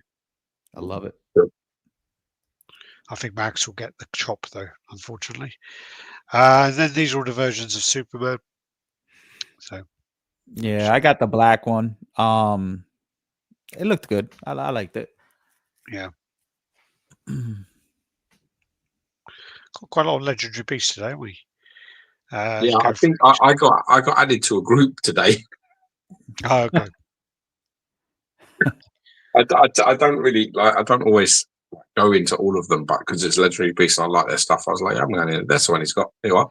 Yeah, that's the one I got. I love the bearded portrait, and it's funny because I thought I was gonna do the one with the hair, right? Because that's like when that's how he returns. But I end up putting him with the beard.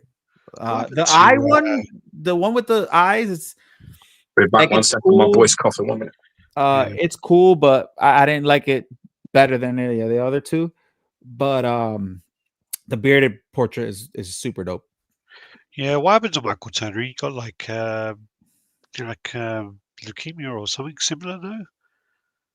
I think he passed away. Yeah, he passed away. He had some condition. Mm-hmm. Unfortunately, he's quite young as well. Yeah. The Superman there. He's packing, man. He's got bulge there, and jeez, he's like smuggling something. Check that out, Yeah. Jesus Christ!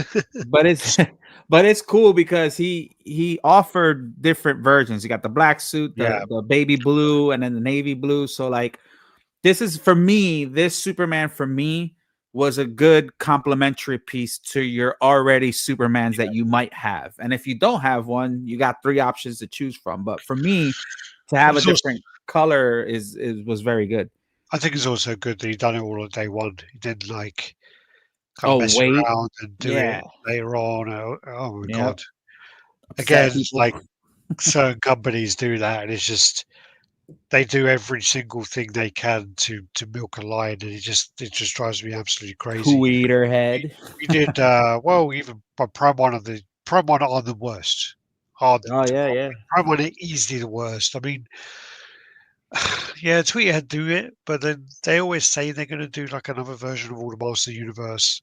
There's always going to be that classic version coming, but Prime One do everything they can. So they do a color variant, they do a size variant. They even do it where they release the same statue again with a smaller base, which they did with like Maria and another character. And it's just, yeah. The worst one though is the Guyver, because they did like a really slight color change, and it's just like annoying, really annoying. Yeah, the American bulge. 1/3 scale Morg would be absolutely Morg. I would love to see a 1/4 scale Morg, to be honest with you, but I don't think you'll see it. He didn't have a very long run, man. He was only in about 5 comics before he gets killed, I think. He gets done, man, badly, but I think Terex chops his head off. Yeah. A lot of options. Mm-hmm. And this then is their Wolverine, which potentially is going to still get made. Gosh, so. I can't wait. I cannot wait for this. And there's other things down the pipeline that, I can't wait. I'm so excited for this. And you got the Wonder Woman again. She looks badass. I think this is one of their better, like out of all of them, I think this is one of the top ones for me. That's freaking dope. Great capturing of femininity and strength all at once, which a lot of people don't get right. No, you can be hot. You can be hot and fucking strong and feminine and all them things. You don't need to have a crew cut and fucking blue hair and all that fucking shit done. It's not. This is a stunning bit of work for sure. Oh, Leon, you just wait. You just wait, because I've seen it. You just wait. Yeah. Well, think about it this way: 2025 is the Fantastic Four year, so yeah, they have to wait till then. I think. Yeah, she's beautiful. I really like the helmeted one. Yeah, like this one's kind of dope too. But the one where she has the gladiator helmet. Yeah, that for me is like, when you want to talk about Wonder Woman, her Amazon like background, this to me is really good, and you don't see this much. You know what I mean? Yep. So yeah, I like this a lot. Yeah, me too. You got a nice little battle damage on her shield as well there. Mm-hmm. Yeah, she looks awesome. She looks really nice. And then is that this one though? Yeah. She's got the one with the spear down, spear up, the lasso of truth, and then Sorry, this one's the Flash. The base. So it's got like the clock on the base. Yeah, sorry, I don't know why that's out of place there. Well, they don't always come in order, do they? You got all the sort of storytelling bits there as well, and then I don't know why it's gone small as well. What's going on here? Yeah, you got the great layout there. So obviously they're going to be waiting on a Martian Manhunter, I can see, and a Green Lantern. I'm excited for that. This is just so dope. Like this display right here with the Alex Ross painting in the back this is like the modern ones. Like that whole display is neat. And like I'm not a huge fan of some of the characters, but to have that all together is just it looks so dope. The top for me is where it's at. Cypher's asking if you can display the helmet without the cape. I don't think so. It would just be a different torso. Yeah. It looks to me like the way that they would switch is exactly from the waist. Yeah. So that will be attached. The real question you want to ask is it possible to have the bust with that torso? Because the bust looks shorter. It would. Then the cape will allow it to be. Yeah, that's clearly what you have to have it hanging off the shelf on the table. No, you can't. Yeah, you won't be able to. So I don't. I think it's one of them things that again, that's an engineering thing they're gonna have to look at. I'm glad it came with bust though, because Superman didn't have bust. So I feel like I like to display the options, right? Because if not, they're in a drawer or behind the statue. So I like when they include the little bust to put the different portraits on. I know they did it with the LBS Hulk, even though they're pretty much another freaking statue because they're so huge. But massive, dude, they're a lot. They're big. But I like that they're doing that. Bro, do you have that, Geo? Do you have the LBS Hulk? No, but Alex has it coming. Oh, like the one with all the 3 busts, or no? No, I just went Kirby. Okay, I'm not fucking around with all that. Bro, listen, I can't display it, and I can't have it sit in a box, so I can't do it. I just no. Bro, I just went with Kirby. That's it. It's crazy. Like if I were to like just buy one, I probably wouldn't do the all 3 because it's a lot. Yeah, they're not tiny at all. So this is the Marvel teaser they've done. So obviously they've got the Giant Man, they got the Wasp there as well. That looks like Black Panther. Yep, that's Black Panther. That looks like Black Widow, and then that looks like Wanda, no? Yeah, I can't remember. I haven't seen Wanda or Vision, to be honest with you, but the Black Panther, I've seen it. I'm so happy that he did Giant Man. I think that's is that gonna sell? Is that gonna sell? That's like a life-size person. I mean, it would have to be a little bit more, because the thing is, like, out of all of them, the tallest is obviously the Hulk. Yeah. So if he's gonna be bigger than the Hulk, that's gonna be a giant piece. But the Hulk is 1 meter high. The Hulk is like 1 meter high, right? And this guy's just towering him, like, it's like 130, 140 centimeters. Yeah, like I have Thor next to Hulk, and Hulk he's up there. But and he's gonna be able to carry the Wasp like in his hand like this, or she could be posed somewhere else. But oh yeah. Sorry, I couldn't see the hand there. Yeah. I don't know how he's gonna do it or what, but I'm just happy he did him and not just like Ant-Man, like, on a fly or on an ant or something. I like that. That for me is. Are they both Henry Pym? Are they all? Yeah, I think so. I thought Giant Man was someone else as well, or Goliath. No, you're thinking about Goliath. Oh, no, you're thinking Goliath. Yeah. Yeah. Okay. Yeah. Giant Man is Ant-Man. Oh, the same, isn't it Hank Pym? No, that's in the movie. Yeah. It's Hank Pym, isn't it? Hank. No, it was Hank Pym. Maybe it is Hank. I can't remember. Yeah.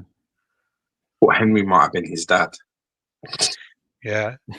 This then is the Mighty Jax and Supercraft Transformers. They've sold over 50% of this, so there's only edition size of 101, and the 101 version of it is the competition one, which has got the all singing, all dancing pieces on it.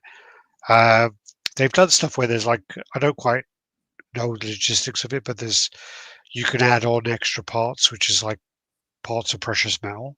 So this actually starts off at $4,000 and it goes up to, I think, $7,000 or $8,000 when you add on all of the bells and whistles. Yes. So like you add on like precious metals as the transformers and parts of them and things like that, and crystals on the back of the Megatron part. But yeah, there's loads of stuff going on there. Oh god, why is there only one picture? Yeah. So these, I think there's more pictures coming up. So they're gonna be on my show on Friday. I got to see this in person at New York Comic Con. And it looked really good. Like they took the glass off for me and everything because it was behind glass, so they popped it up. It looked really, really good for your like real diehard Transformers fan, back to like the old school type. Like this just has every character, has nostalgia, has a ton of Easter eggs. I know this is one of their first pieces to go out, and hopefully this keeps going well and they'll continue. But right now, I think the biggest feedback, especially for us here in the States, is the deposit stuff, because I think right now it's either pay in full with no return policy or 30% down and then final payment. And some people are going to get it and some people are not because of the price. But I think eventually, because I know a lot of people are like upset, but it's like these are the things that they're going to eventually learn to do. And in the future, maybe they'll have either payment plans or have partnered up with somebody who has payment plans in order to get more out. But if you're going to do a price like that, you've got to have a better structure. It's not good. I think their goal as well is not to have distribution, so they get 100%, like they get all the profit. Yeah, and then that way, they do it that way. But they are offering free worldwide shipping on that. Yeah. Yep. But it's not free, Alex. You've paid 4 to 7 grand, so it ain't free. Well, no, because the other side of it, which you're going to get with that's turning around and saying, that sapphire that sapphire ring you bought, it comes with a free box, for nothing. No, but the point I'm making is you are going to get people who are going to be annoyed, because what's going to happen is you're going to get people who buy this in Singapore, and then you're going to get people who buy this in America. But the people in Singapore are going to be like, well, why are we paying $4,000 when they get free shipping there? So there's going to be that argument, and there's always going to be that sort of argument to it. Yeah. We do have more pictures of this later on. I think okay. This all got mixed up, and I think I put this under Mighty Jackson, and later on the other one's on the Supercraft. Okay. So we can come back to that one anyway. So the Prime one, this one we talked about last week. This is the Alien 3 Dog Alien. This is all from the Prime 1 show that just happened. So this was revealed there. The shit alien film, that. It's a shit alien film, but the Dog Alien is really popular with people. Very popular. But the film is shit. I watched it back like recently. It's not rewatchable. Yeah. It's not. It really isn't. I tell you what was a lot better than I remembered was Alien Resurrection. I'm sure it was, but Alien 3, you can't rewatch it. You're like you go back and you watch it, and you're like, oh, this was really bad. It's why David Finch basically didn't want his name attached to it, and in some versions of it, it says it's directed by, and it gives you a name, and it's not David Finch. And basically, what it is in movies, if the director doesn't want to be associated with it, they give it this name. So it's like a name. Yeah, I can't remember the name now, but. It was a shit show anyway, the whole movie, the whole process. Wouldn't it be cool though if that was your name?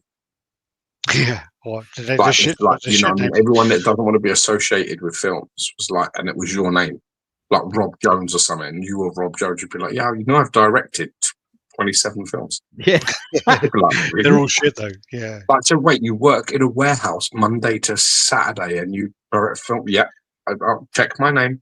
I've done 27 films, honestly. Alan Smith is the name? Yeah, Alan Smith. Yeah. That's funny. A very fucking common name. Yeah. That is. There you go, Alan. Yeah. Alan Smithy, yeah. So I knew I actually had that in my. There was something that actually was right in my head for once. Thank you, Stuart. You've actually supported my claim rather than not. You didn't support your claim. You said a name. You didn't say it was. Yeah. Also, I noticed that you're watching on Miguel's channel and not ours, you son of a bitch. We appreciate you. You're so fucking fired, bro. Yeah, he's one of my mods, so he's fired. So this is Dog Alien, and this is the third scale XL. So they've, basically, I don't know whether they're going to do this in another scale then. Or they've done it in another scale, because I know they've done the big chap and things in other scales. The Scorched Alien from Alien Romulus coming soon. You must know that. The Scorched Alien. You just watched the film like 2 days ago. Yeah, I did. Fuck me. Scorched Alien. Did they burn an alien? They You've don't seen burn the no film, alien in that. Do they? I don't remember that bit, man. God. I know he's on the RaddTitan. Goes, I'm definitely on the RaddTitan channel. All right. We're still trying to figure out how this works, so don't get offended. You're I like Alien 3 because it ended before they could really fuck it up. But like Geo says, when you watch it without rose-coloured glasses, it's a terrible film on its own. It is really bad, and if you watch the regular version of it, it's even worse. If you watch the director's cut, it's a little bit better. There's one guy, there's one thing in it though that's awesome, and that's the preacher guy, black guy. Yeah. He's the shit. Like his acting is shit hot, and he's good. He's she was swapped over. She was swapped over now. Look. It's the big chap. Alien Earth starts. Oh, okay. They got Alien Earth. 21st November. Yeah, I don't know what actually the Scorched Alien was. I watched the film 2 days ago. You fucking disgust me. This is from the front of the dog alien.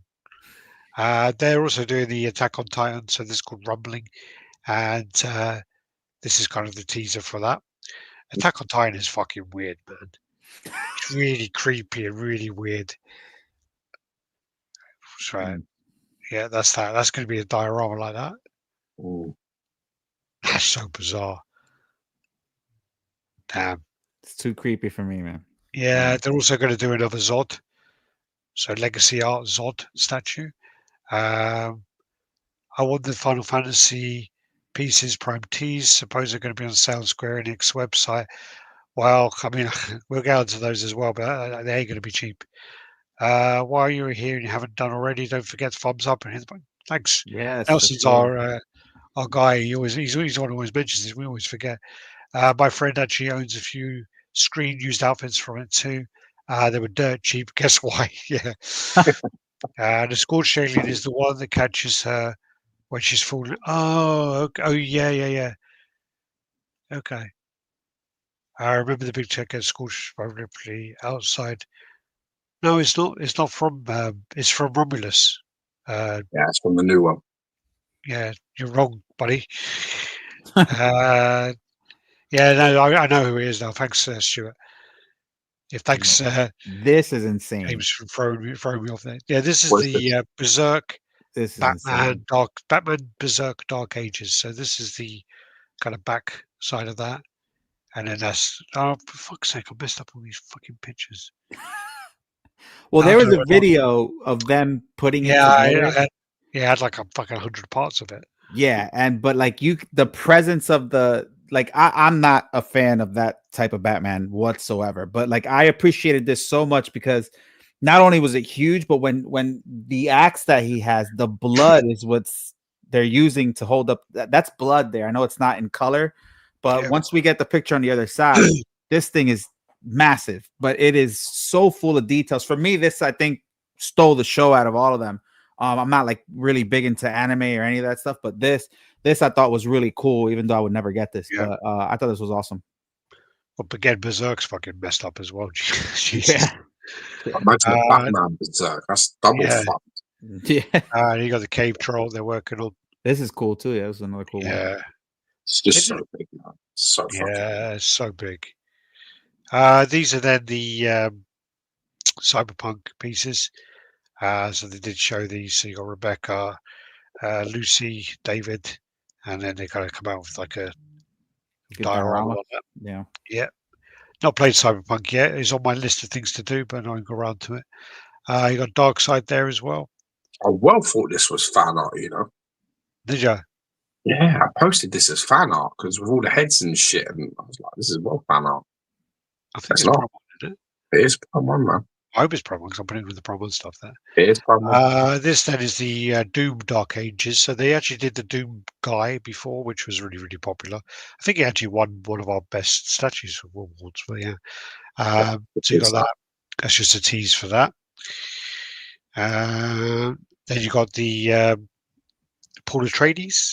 Dune. Dune. I still haven't seen Dune 2. I need to watch it. I've got it. I think I might have a steelbook. Mary said it's better.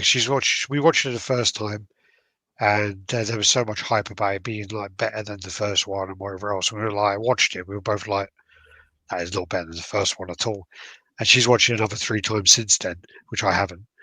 And she said it actually gets better when you watch it more. Yeah, but you know what? That's just like convincing your fucking self of something. You know, that's like letting your dog lick your ass, and after a few goes, you're like, yeah, this still counts. This is good. This is getting better. It's better. It's just like, you know what I mean? No, it's like, no, it isn't. When you watch it the first time, if you're a bit like, no, then it's no, darling. It ain't, oh, I'll watch it 6 more times and convince myself I'm fucking wrong. No. It's a female mentality. What sort of silliness is this you're talking to me? What I will say is you can watch something twice. So you can watch it a second time and then be like, actually, I didn't notice X, Y, and Z. Two licks is okay. But you can't go any more than that. If you're watching it 3, 4, 5 times and it starts just getting fucking stupid, man. Yeah. Like, you definitely are tricking yourself. I mean, I'm like so happy with what happened with Joker 2 because I fucking hate the first one. So now Joker 2's. You really hated the first one? I fucking hate it. Really? I hate it. Yeah, I felt like it all.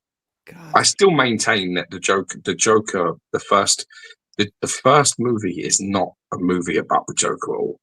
It is a movie that is about a man with serious problems, and they wanted it to get more attention, so they called it Joker. But just do not accept for 1 minute that film, the backstory, the whole fucking thing's just not Joker at all. No comic fan would look at that and say that's a Joker film. Yeah. It's not, in no way. You can't look at his backstory and all the things you know from the comics and all of the fucking reference art that we know and the references that we have and turn around and say, yeah, it's not. It feels like this is a movie about a man with loads of problems. And it's like, how do we get traction? How do we get more attention? How do we get people to watch this film? And it feels like a bait and switch. And I'm sitting there and watching it. I'm like, this is what the fuck. And then they just took it to a completely fucked level on the second one, apparently. I'm just like, that's the end of Todd that Phillips, shit, the director, actually said that Arthur Fleck is not the Joker. What's who? He's not the Joker. No, I know fucking in it. Yeah. Funny that Paul Atreides comes with the weird dip. This, it's part of the film. I like the little rap. Miguel, did you like that movie? The first one? I listen, for me, the acting was phenomenal. I think no. There's no question. Yeah, regardless, the cinematic, regardless of is really good. It might not be like my Joker or our Joker. He fucking nailed it. And the second one was very hard to watch. Acting was still super on point for Joaquin, and the cinematic stuff was good. But the second one, I don't know. I feel like, what can we do to make this better? I can't watch that Satanist bitch in anything either. Lady Gaga, no. I can't, man. It was hard to watch, but I watched it. He went to the Queen Mansion and spoke with the young Bruce. God, this looks good. The likeness looks pretty good. This has to be a collaboration with Blitzway because all their stuff that looks good is Blitzway. This does look great. Yeah. I want to watch the second one. I've got to get my ass around to doing it. Here we go.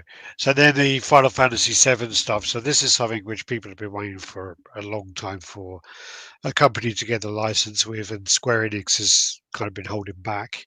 There's just no way that this is going to be a cheap piece. This is going to be like $2,000 plus.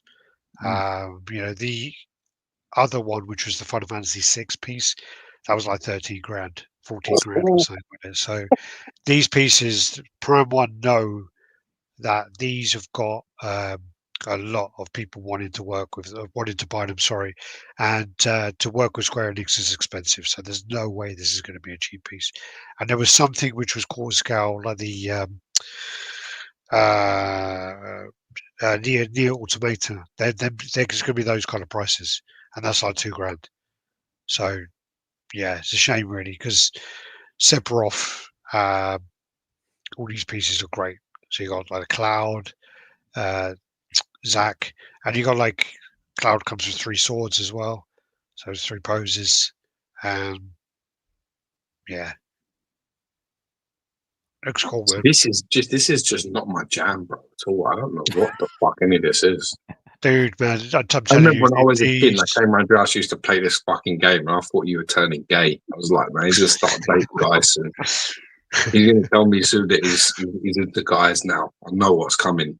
Middle of the night playing this fucking weird shit. I used to be like, oh, no, he's gone, man. We've lost him. I for this game, it was like, I think 36 hours to get to the last boss, right? And then I couldn't beat him. So I had to go around and fuck around for another like 100 hours to power up. And literally, when I got to the boss again, I literally fuck him up with one move. But you do like Knights of the Round and Quadra Materia. But you do like one time he's done. You remember it? You sure you're not living with guys as well? I spent so much time on that. But anyway, it's like 120 hours. I think, 80 hours between beating the boss and then having to go away and come back to him. So it's fucking crazy, man. It was such a good game, man. When that came out, it was so I good. remember when I was like younger, come over to your house and this is all you wanted to do. Yeah. Fucking hell. Shit. Apparently it's not with Blitzway. They're doing the new style with figures with an Elite Masterline head sculpt. Oh, God. That just sounds money. Geo, watch Advent Children. I think you will appreciate Sephiroth as a certified badass. Yeah, I'm on the Prime 1 Final Fantasy VII line. Prime 1 said PO starts sometime this year. Yeah, get your fucking life savings ready, my man. Get your savings ready. There you go. He's got the wing as well. So when you're looking at these, Alex, based on what because I've got no reference for this at all. My only memory of these games was the fucking dragon things that used to cut. I thought they were fucking awesome. The cinematics was good, yeah. I was like, that's the shit. Other than that, the rest of it was wank. But they look really bad when you watch them back now. If you go on YouTube and type in like Bahamut Zero or whatever. No.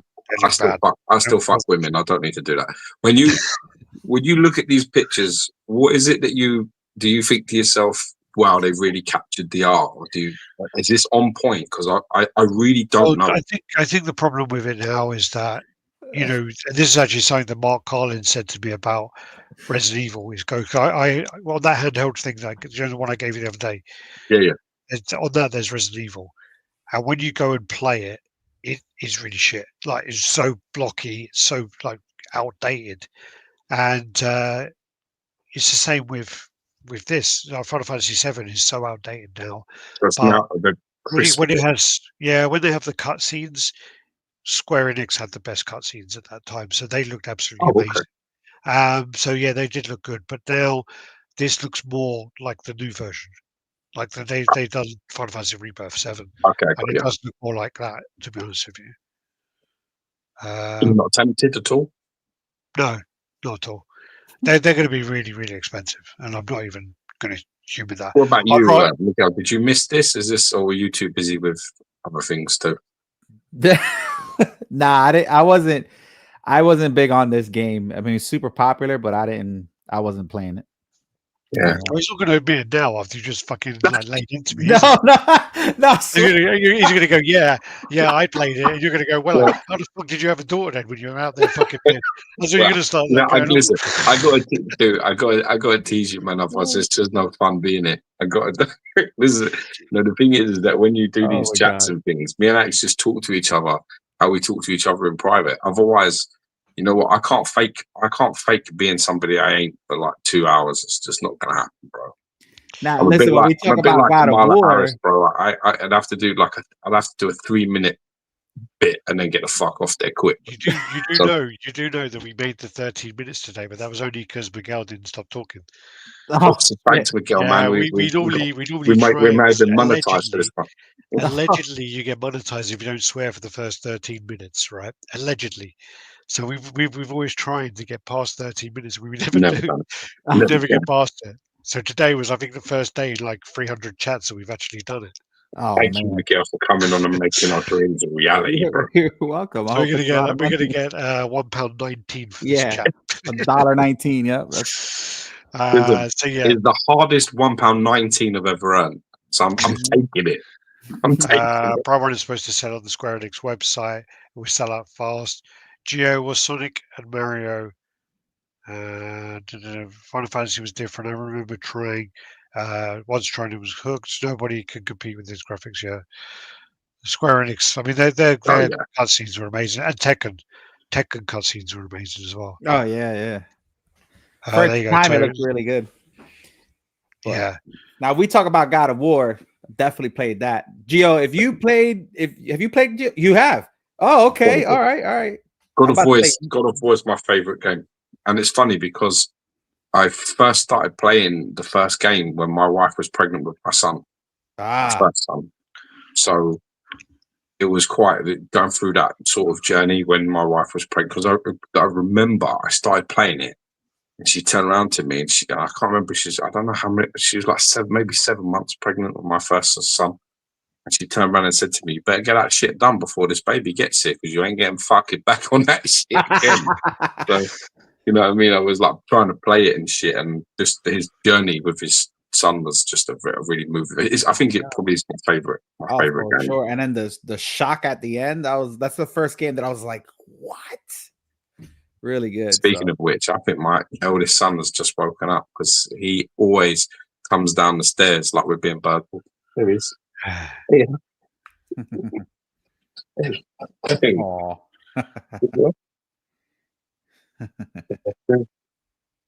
That's awesome.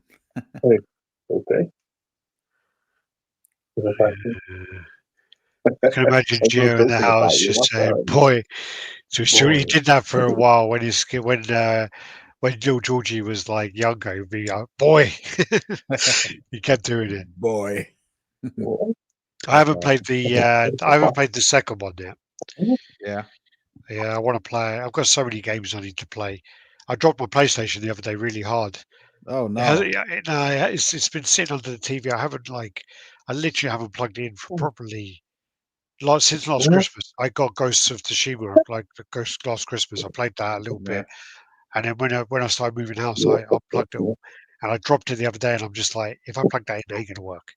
It felt really fucking hard. So, yeah, I've got to see what happens. Not seen Penguin, but it's on my list. Penguin's meant to be really good.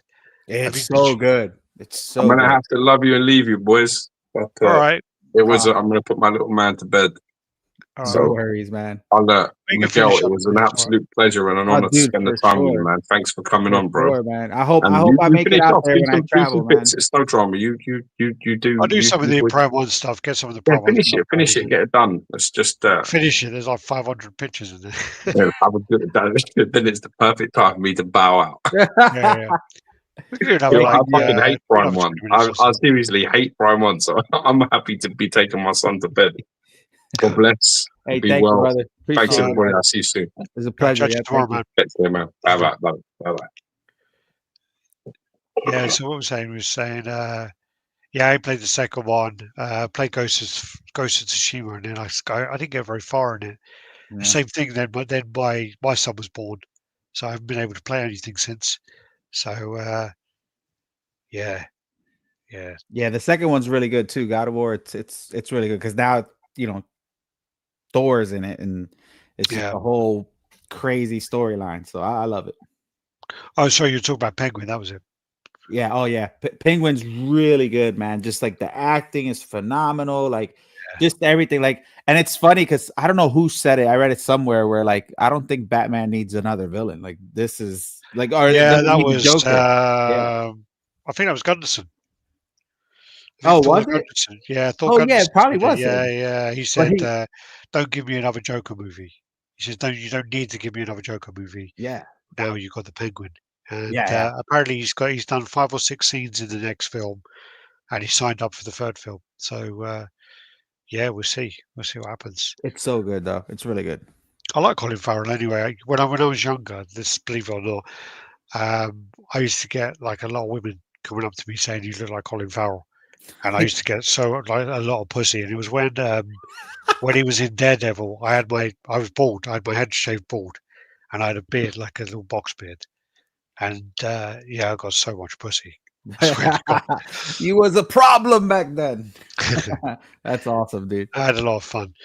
Then we got the Freeze.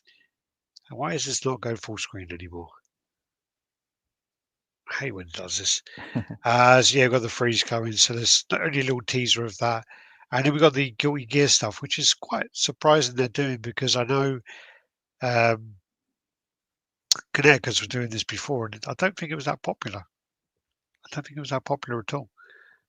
And they're big characters, big dioramas. So you got Dizzy, and then you got Ramley for Valentine. So Guilty Gear, God of War. This is part of their master line with the that's cool, better head sculpts and whatever else. Which, yeah, I saw the Pure Arts half scale Geralt. Did you see? Did they have that in New York? Oh yes, I'm sorry. Yeah, I actually got video on it. Yes, yeah. At first, yeah, so there's all the silicon and stuff. That looks really cool. That and then they had the massive, Assassin's one as well. Yeah, they're in London. In October, they're in London. They just come from New York. Oh yeah, so yeah, probably had all the same bits. But I was talking to Big Dan. I was talking to him there. Have you seen him in his Superman cosplay? He's like spot on. Yeah. Really I've seen something online. Yeah. Alex, whereas Connecticut's are based in Singapore, so yeah.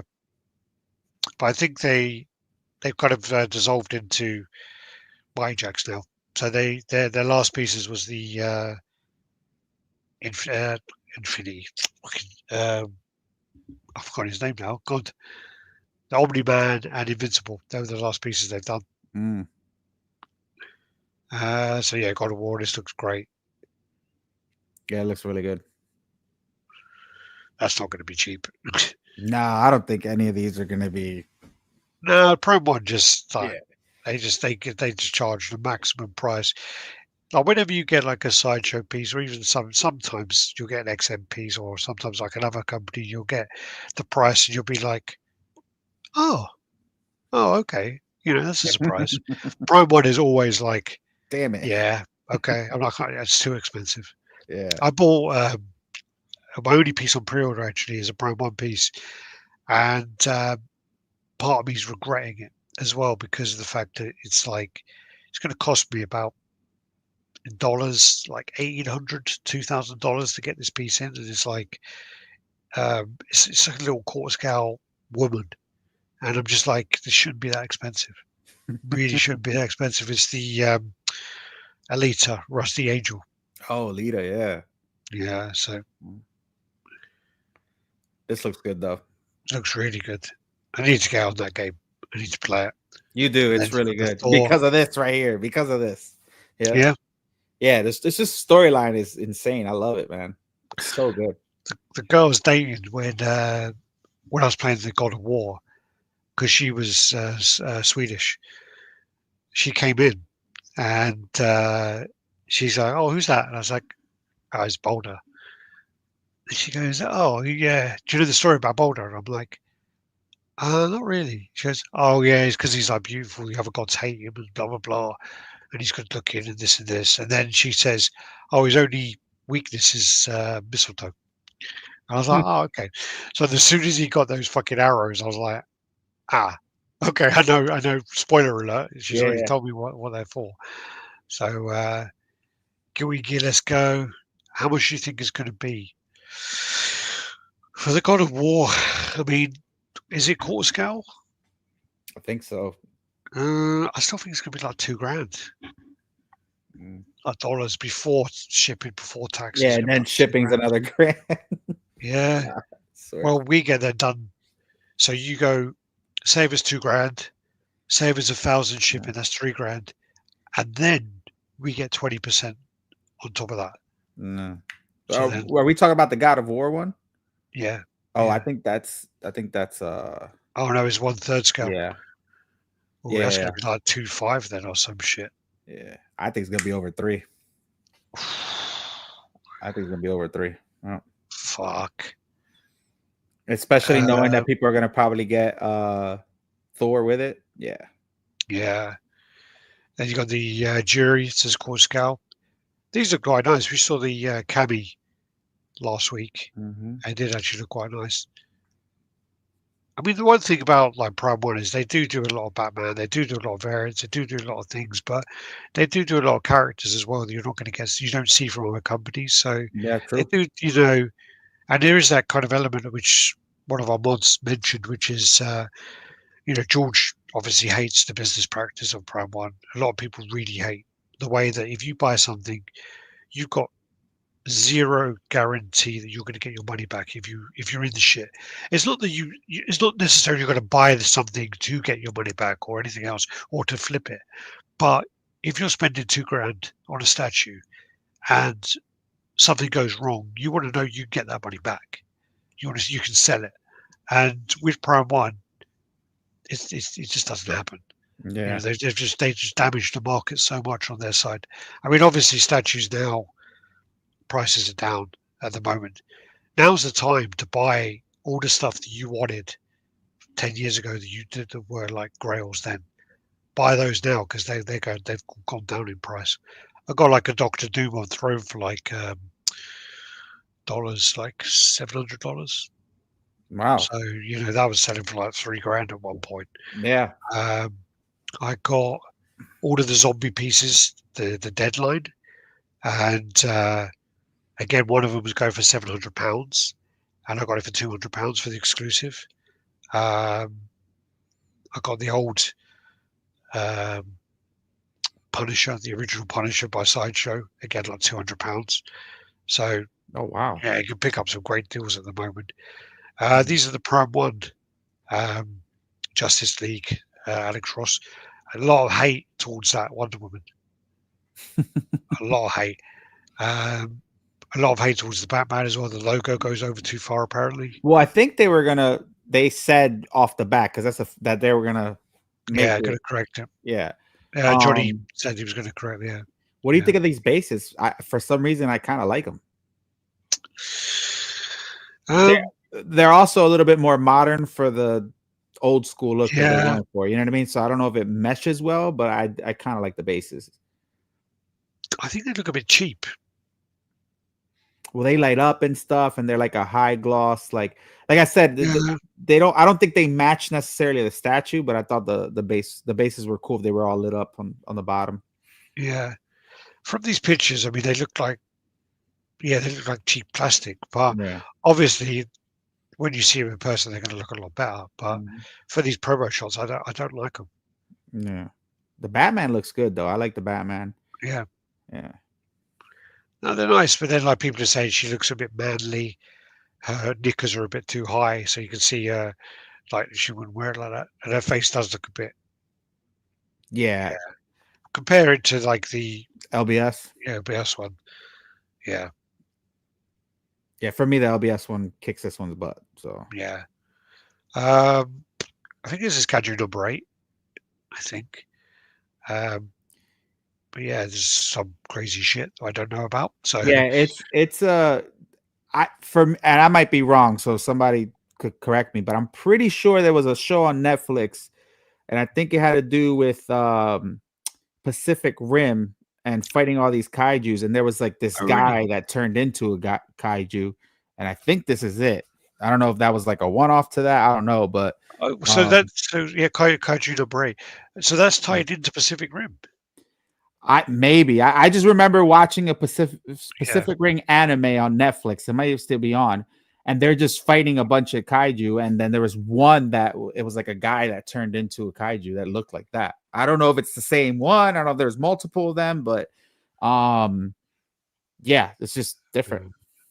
Barry Keoghan is rumored to be the next variant of the Joker in the Batman movie. Was he the one in the cell in the end of the Batman? I think that was him.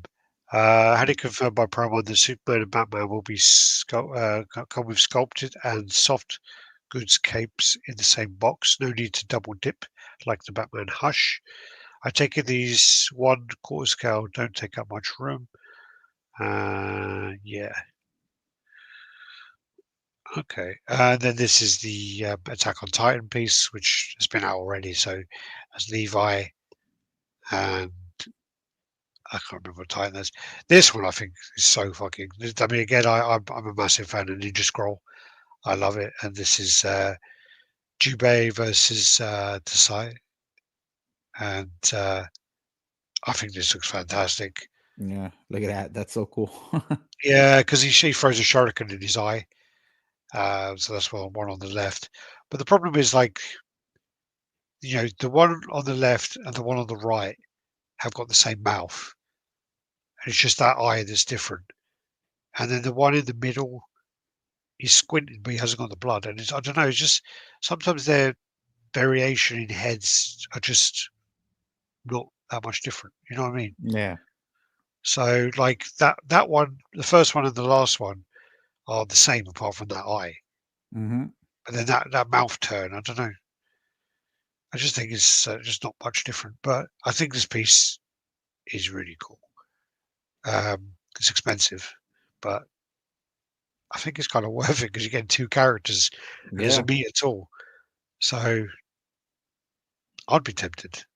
And is the base cracked? Ah, that's dope. I didn't realize that. Yeah, that's cracked. Yeah, because have you seen Ninja Scroll? No, I know nothing about it.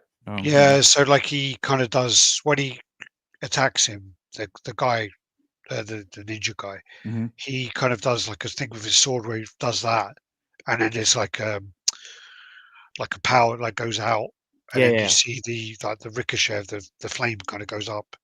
So that's kind of what's happening there across his back and on the base, and it's cracked as well. Yeah, that's cool. Is this a long series? Like, is it on Netflix? There is a series of it, but there is a movie, like a 2-hour movie or so. Which one's better? I haven't seen the series. I've only seen the movie. Yeah, I've only seen the movie.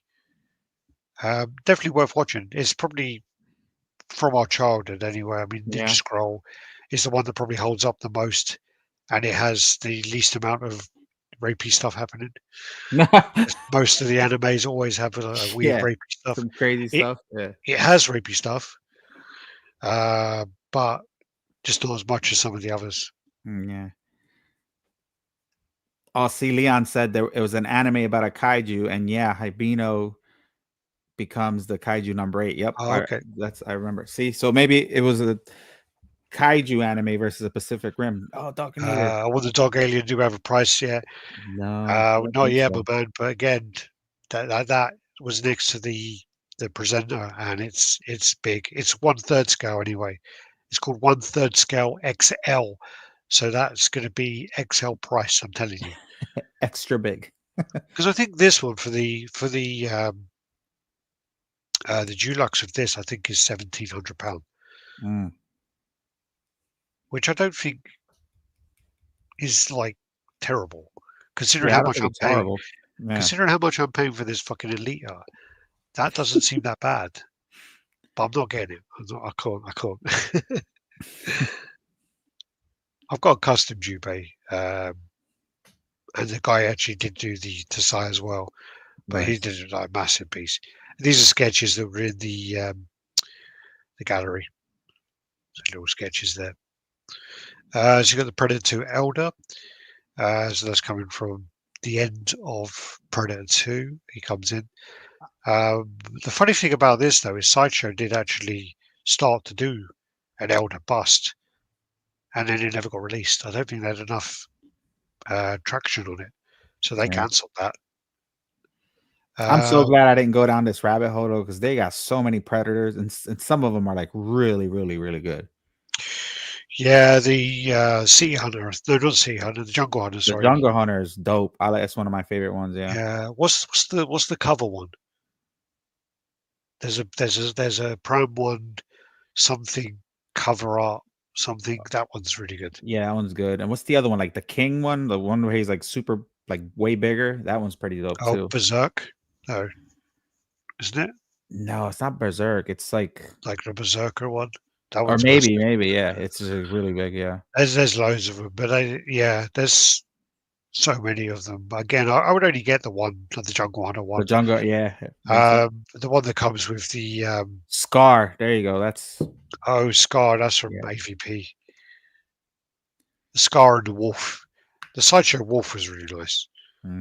Sideshow Wolf print. What did you think of this movie? I liked it. I mean, it's not my Predator is the one with Arnold, obviously, right? Yeah. But I liked it. I thought it was dope. It's funny he had his little war paint on. We watched this live. I never do watch parties for anything, and my guys wanted to do it for this one, so we did it. And I just started going off on the war paint on the guy, and I thought it was funny. But the movie was good. I liked it. I thought it was really well done. You know, especially after so many variations of Predator and stuff. I think it was really good. I thought they did because of Prey. Have you seen Romulus? Yeah. Did you like Romulus? Yeah, I liked it.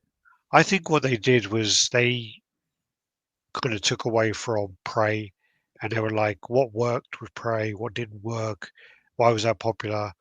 And I think they kind of went away and kind of focused on the things which were kind of important. So like they went away, and with Prey, it was like they had all these like references, because obviously it's a rip-off of number one. She's there, she's like, you know, she says, there's the lines. I think she even says, if it bleeds, we can kill it. And you know, they have all these like nostalgia moments where people who were big on the movie are like, oh my god, yeah, that. And they did that in like Romulus, where there's like a few points where, you know, she comes out the lift and she's got the gun, and you're like, oh, that's the Aliens poster. You know, then there's a bit where the Scorched Alien, I know now, like screams in her face, and you're like, oh, that's Alien 3. And or maybe in Aliens as well. But, you know, he's got these like little bits where she's got her shoes on, and it just has all that nostalgia. And I think they did a really good job of the balance of Romulus. The end part gets a bit much. And I was currently surprised by it, because I hadn't seen any spoilers, and I was a bit like, holy shit, okay. And the CG for the Ian Holmes character, I think that was terrible. But yeah, I still enjoyed it. Yeah, they're dope. Leon and Resident Evil 4. So this, again, is another game I absolutely love. I think this was one of those moments where Resident Evil 4 was coming out, and they were like, yeah, we're going to make a Resident Evil game with no zombies. And everyone was like, sorry, what? Yeah, we're not going to have zombies. But the villages are kind of possessed, but we're not going to have any people are like, what the fuck are you talking about? And it literally is like, it really worked. And it's probably like the second best out of all of them, maybe. It's a really good game. Really good game. Big Game. Oh, here you go. Big Game. Predator Big Game Hunt is basically a comic version of the original movie. Awesome piece. I own it. And wake up to his ugly mug every morning. That's dope. Yeah. So Leon, Leon Bagface, whatever his name is, I think that looks really good. And then these are the ones in the gallery, which I think this one looks great. Mm-hmm. And that looks like a real jacket. Mm-hmm. Is that sculpted, or is that actually a jacket? That looks like a jacket. It looks like a jacket, but his pose looks like right too, like how he's holding the gun and all that. Yeah, like, perfect. Oh man, that looks awesome. The chicken and the eggs. Yeah. This looks really nice, man. Mm-hmm. Oh god, no, I'm not going to start another thing. Again, that's going to be expensive. Yeah. You got the Riddler they showed as well, so that's going to be coming. Then Sauron, it looks good as well. Some of their pieces do look fantastic, man. Yeah. Mm-hmm. Oh god. Oh, look at that with the eye on the bottom. That's cool. Yeah, that's based on the. Someone did say the artwork of who did this, but I can't remember the name. I'm not going to try to butcher it, but it looks fantastic.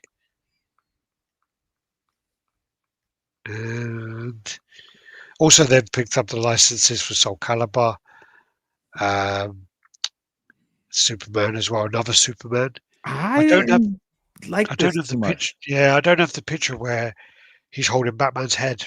I couldn't find that. That's dope. If I were to get it, that's what I would do with it. But I think, if I'm not mistaken, like I feel like his forehead and his hairline were a little bit too far back. Yeah. And I think that like bothered me a lot when we were watching it. But when he had Batman's head, I was like, oh, never mind. That's crazy. But that doesn't make sense though, because he would have had Batman's head when he has the blue suit, because that's when the nightmare. Right. When the nightmare happens, he has the blue suit. I think so, yeah. So the black suit's then when he comes back in this. But yeah, I don't know. I do like the Snyder Cut stuff, but I'm so like disappointed they didn't continue that.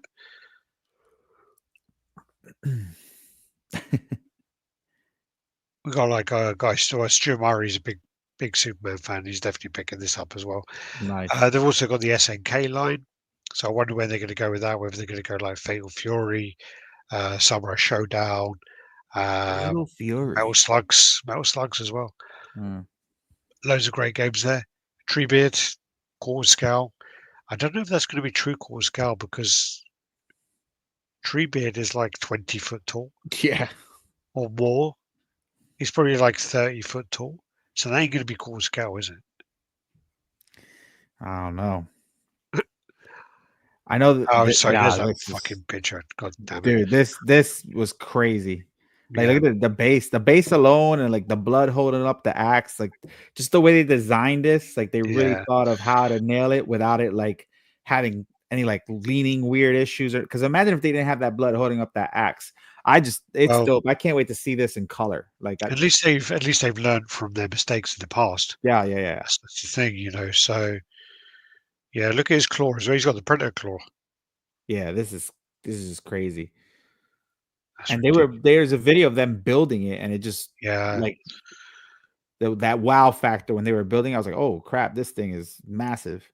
It's crazy. I saw the I haven't seen the video of the actual convention. I've only seen of the showcase. I've only seen images, and I saw people doing it. So they had all of the pieces on the table getting all put together, and I was just like, that's a lot of pieces, Jesus. Yeah. There's the Prey one there. That's cool. I hope they do come back and do like another Predator, and they do it well. You know, I hope they don't fuck it up. Have you ever seen Batman Dead End? Yeah, I have. That red Predator at the end. Oh my god. That actually is the guy who did that. What's his name now? It's like Cholera. His surname's like Cholera, isn't it? The director. And it was actually really cool. I saw that like 15 years ago or so. Yeah, it was a while ago. Yeah. My friend who was worked on Batman Begins, and he worked on Dark Knight, and I think he told me to watch it.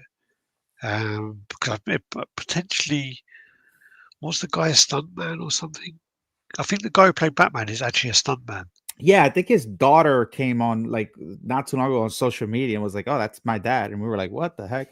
But I don't know. I was just the whole thing just threw me off. I was like, "Oh my god, what is happening?" But if nobody's seen it in the chats, after this show, go YouTube Batman Dead End. That's all I'm gonna say. It's not that long. It's like 7 minutes. Well, the guy who is Batman is like in his picture there. He's fucking jacked. Yeah, oh Jesus Christ, he's still jacked. Mm-hmm. Look at that. Like, I think he does like. He's like Jesus Christ. He has a whole like routine and show thing. Like he has a whole subscription base for like. Yeah. He has a whole workout program. Wow, he's in ridiculous shape. But no, it was cool. It was a really cool video, basically. Yeah, definitely check it out. And I think even if you type in like Batman versus Joker versus Predator or something, it comes up. But they should have the whole movie on there. Oh fuck! That's what I was going to look up was who directed it because that bothered me before. Batman Dead. Because it was a guy who gets a lot of hate in the community as well for pissing people off. It's like his name's like something Cholera, Sandy Cholera. Sandy Cholera. Yeah. All right. But yeah, it's a great video to check out. Yeah, we finish off there. So that's all the Pro 1 stuff anyway. That's a close up of the head there. Looks fantastic. But yeah, all right. We'll let you go. It's like midnight now. So hey, real quick, did you see the bullet from Hot Toys? Yeah, only just like before I came on the chat. So yeah, it just like it released this morning, but I thought that was, I mean, it came out of the blue, but I don't know, I think that's cool. I might be getting that. Oh yeah, yeah. No, it looks great. I mean, yeah, I saw the pictures of it, and it's 6 scale, so that's going to be really big. It's going to be massive. I mean, how big is your display room? That's my entire basement. And how big is your basement? I mean, we don't have basements here, really. Oh, you don't? That's right. It's basically the size of the house. Yeah. Like, so you know how upstairs you'll have your living room, your kitchen, and whatever rooms. Yeah. So it's that whole thing, but on the bottom, mine's like an L because I have a garage attached. So yeah, it's pretty big. But I'm also like expanded to my living room and like it's everywhere. My living room right now, I'm telling you what, give me like a month or so, you're gonna see a video I came out with. I did my living room all Star Wars and my kitchen into my dining room, and it came out pretty. I'm really happy about it. So yeah. But if we have basements here, we don't have them like that because our houses are built differently. So we would literally only have like one room, like literally one little room downstairs. That was all you would have. Yeah. And it would only be like, I don't know, 12 feet by 12 feet. It wouldn't be that big. Yeah. But yeah, in America, I mean, like, I know like Jem, he bought that house and he had 2,000 square foot basement. And was just like, dude, that's like the same as my fucking house. Like my house is like 3 floors. So like ground, first, second. And I think it's 2,000 square feet. That was his fucking basement. And I'm like, Jesus Christ. Well, and the same as one of our mods, he just got a new house. Same thing. His basement is like huge. And he shows me the floor plan. I'm like, how do you have such big basements? You know, we just don't do that here because we have like the foundations that they're done differently. Yeah. But then again, I think our houses last longer than yours. But yeah. Oh, for sure. This house, it was a Lego. Like they made it like a Lego set. They came in. You see the house disaligning and stuff. But I'm happy to have the basement because it's like my own crazy museum, right? But of course, I'd love the basement. I would love it. I mean, I've got one room, and that way I've also got the kind of loft area. But the one room I have is it's not that big. It's not that big at all. Mm-hmm. So literally, it's going to be about 4 meters and a half by like 3.5 meters. So just times that by 3, I think. So yeah, it's not that much compared to like what you guys have. Yeah. But I'll let you go anyway. Where can people check you out then? If they just ToyQuest101, just basically on any social media platform. You know, I do reviews. I try to do reviews every week if I can. And then we have a live show on Fridays where we have either celebrity guests that come on to the show and we talk about them and some of the stuff in the hobby with them. Or we have, I try to pride myself in getting different companies on, so that way they could, you know, connect more with the fans and, you know, more on a personal level, right? Because you have that like emotional attachment with them now, and just to learn more about them. So I've had a lot of companies that don't normally go on lives jump on our live, and it's turned out really well. And like I said, Friday I'm gonna have Mighty Jackson, you know, talking about the Transformer statue and but yeah, I try to do reviews every week, and we have a live show every Friday as long as I'm not traveling for the referee stuff. But yeah, it's pretty much it. But thank you, man. I really appreciate being on. It was fun. Finally got to talk with Geo. He's awesome. Love him. So but you know, anytime you guys want me on, let me know. I love this. So really I appreciate it. I appreciate you taking time out to come on and yeah, no, that's interesting as well about your stuff because that was before the chat as well. Yeah, you said about the referee now, but yeah, you didn't talk about that on the show. But yeah, that's one of the funny things as well because obviously, I'm sure you're going to come across some trolls and some people giving you a bit of shit. And I know that, like, for some example, of us travel. yeah, but like I will run into you. You got people like Bushy as well, who people give him shit and stuff, and he takes it quite personally sometimes. But he's like a BJJ black belt. Yeah. He teaches people and same stuff, and people don't know that, do they? No. They just don't know what people do. They don't know what people get up to. Yeah. So it's funny. There's many lives. Oh yeah, for sure. Yeah. All right. Thanks everyone. Thanks for watching. Do the usual like, comment, subscribe, share, and hopefully we'll see you again same time next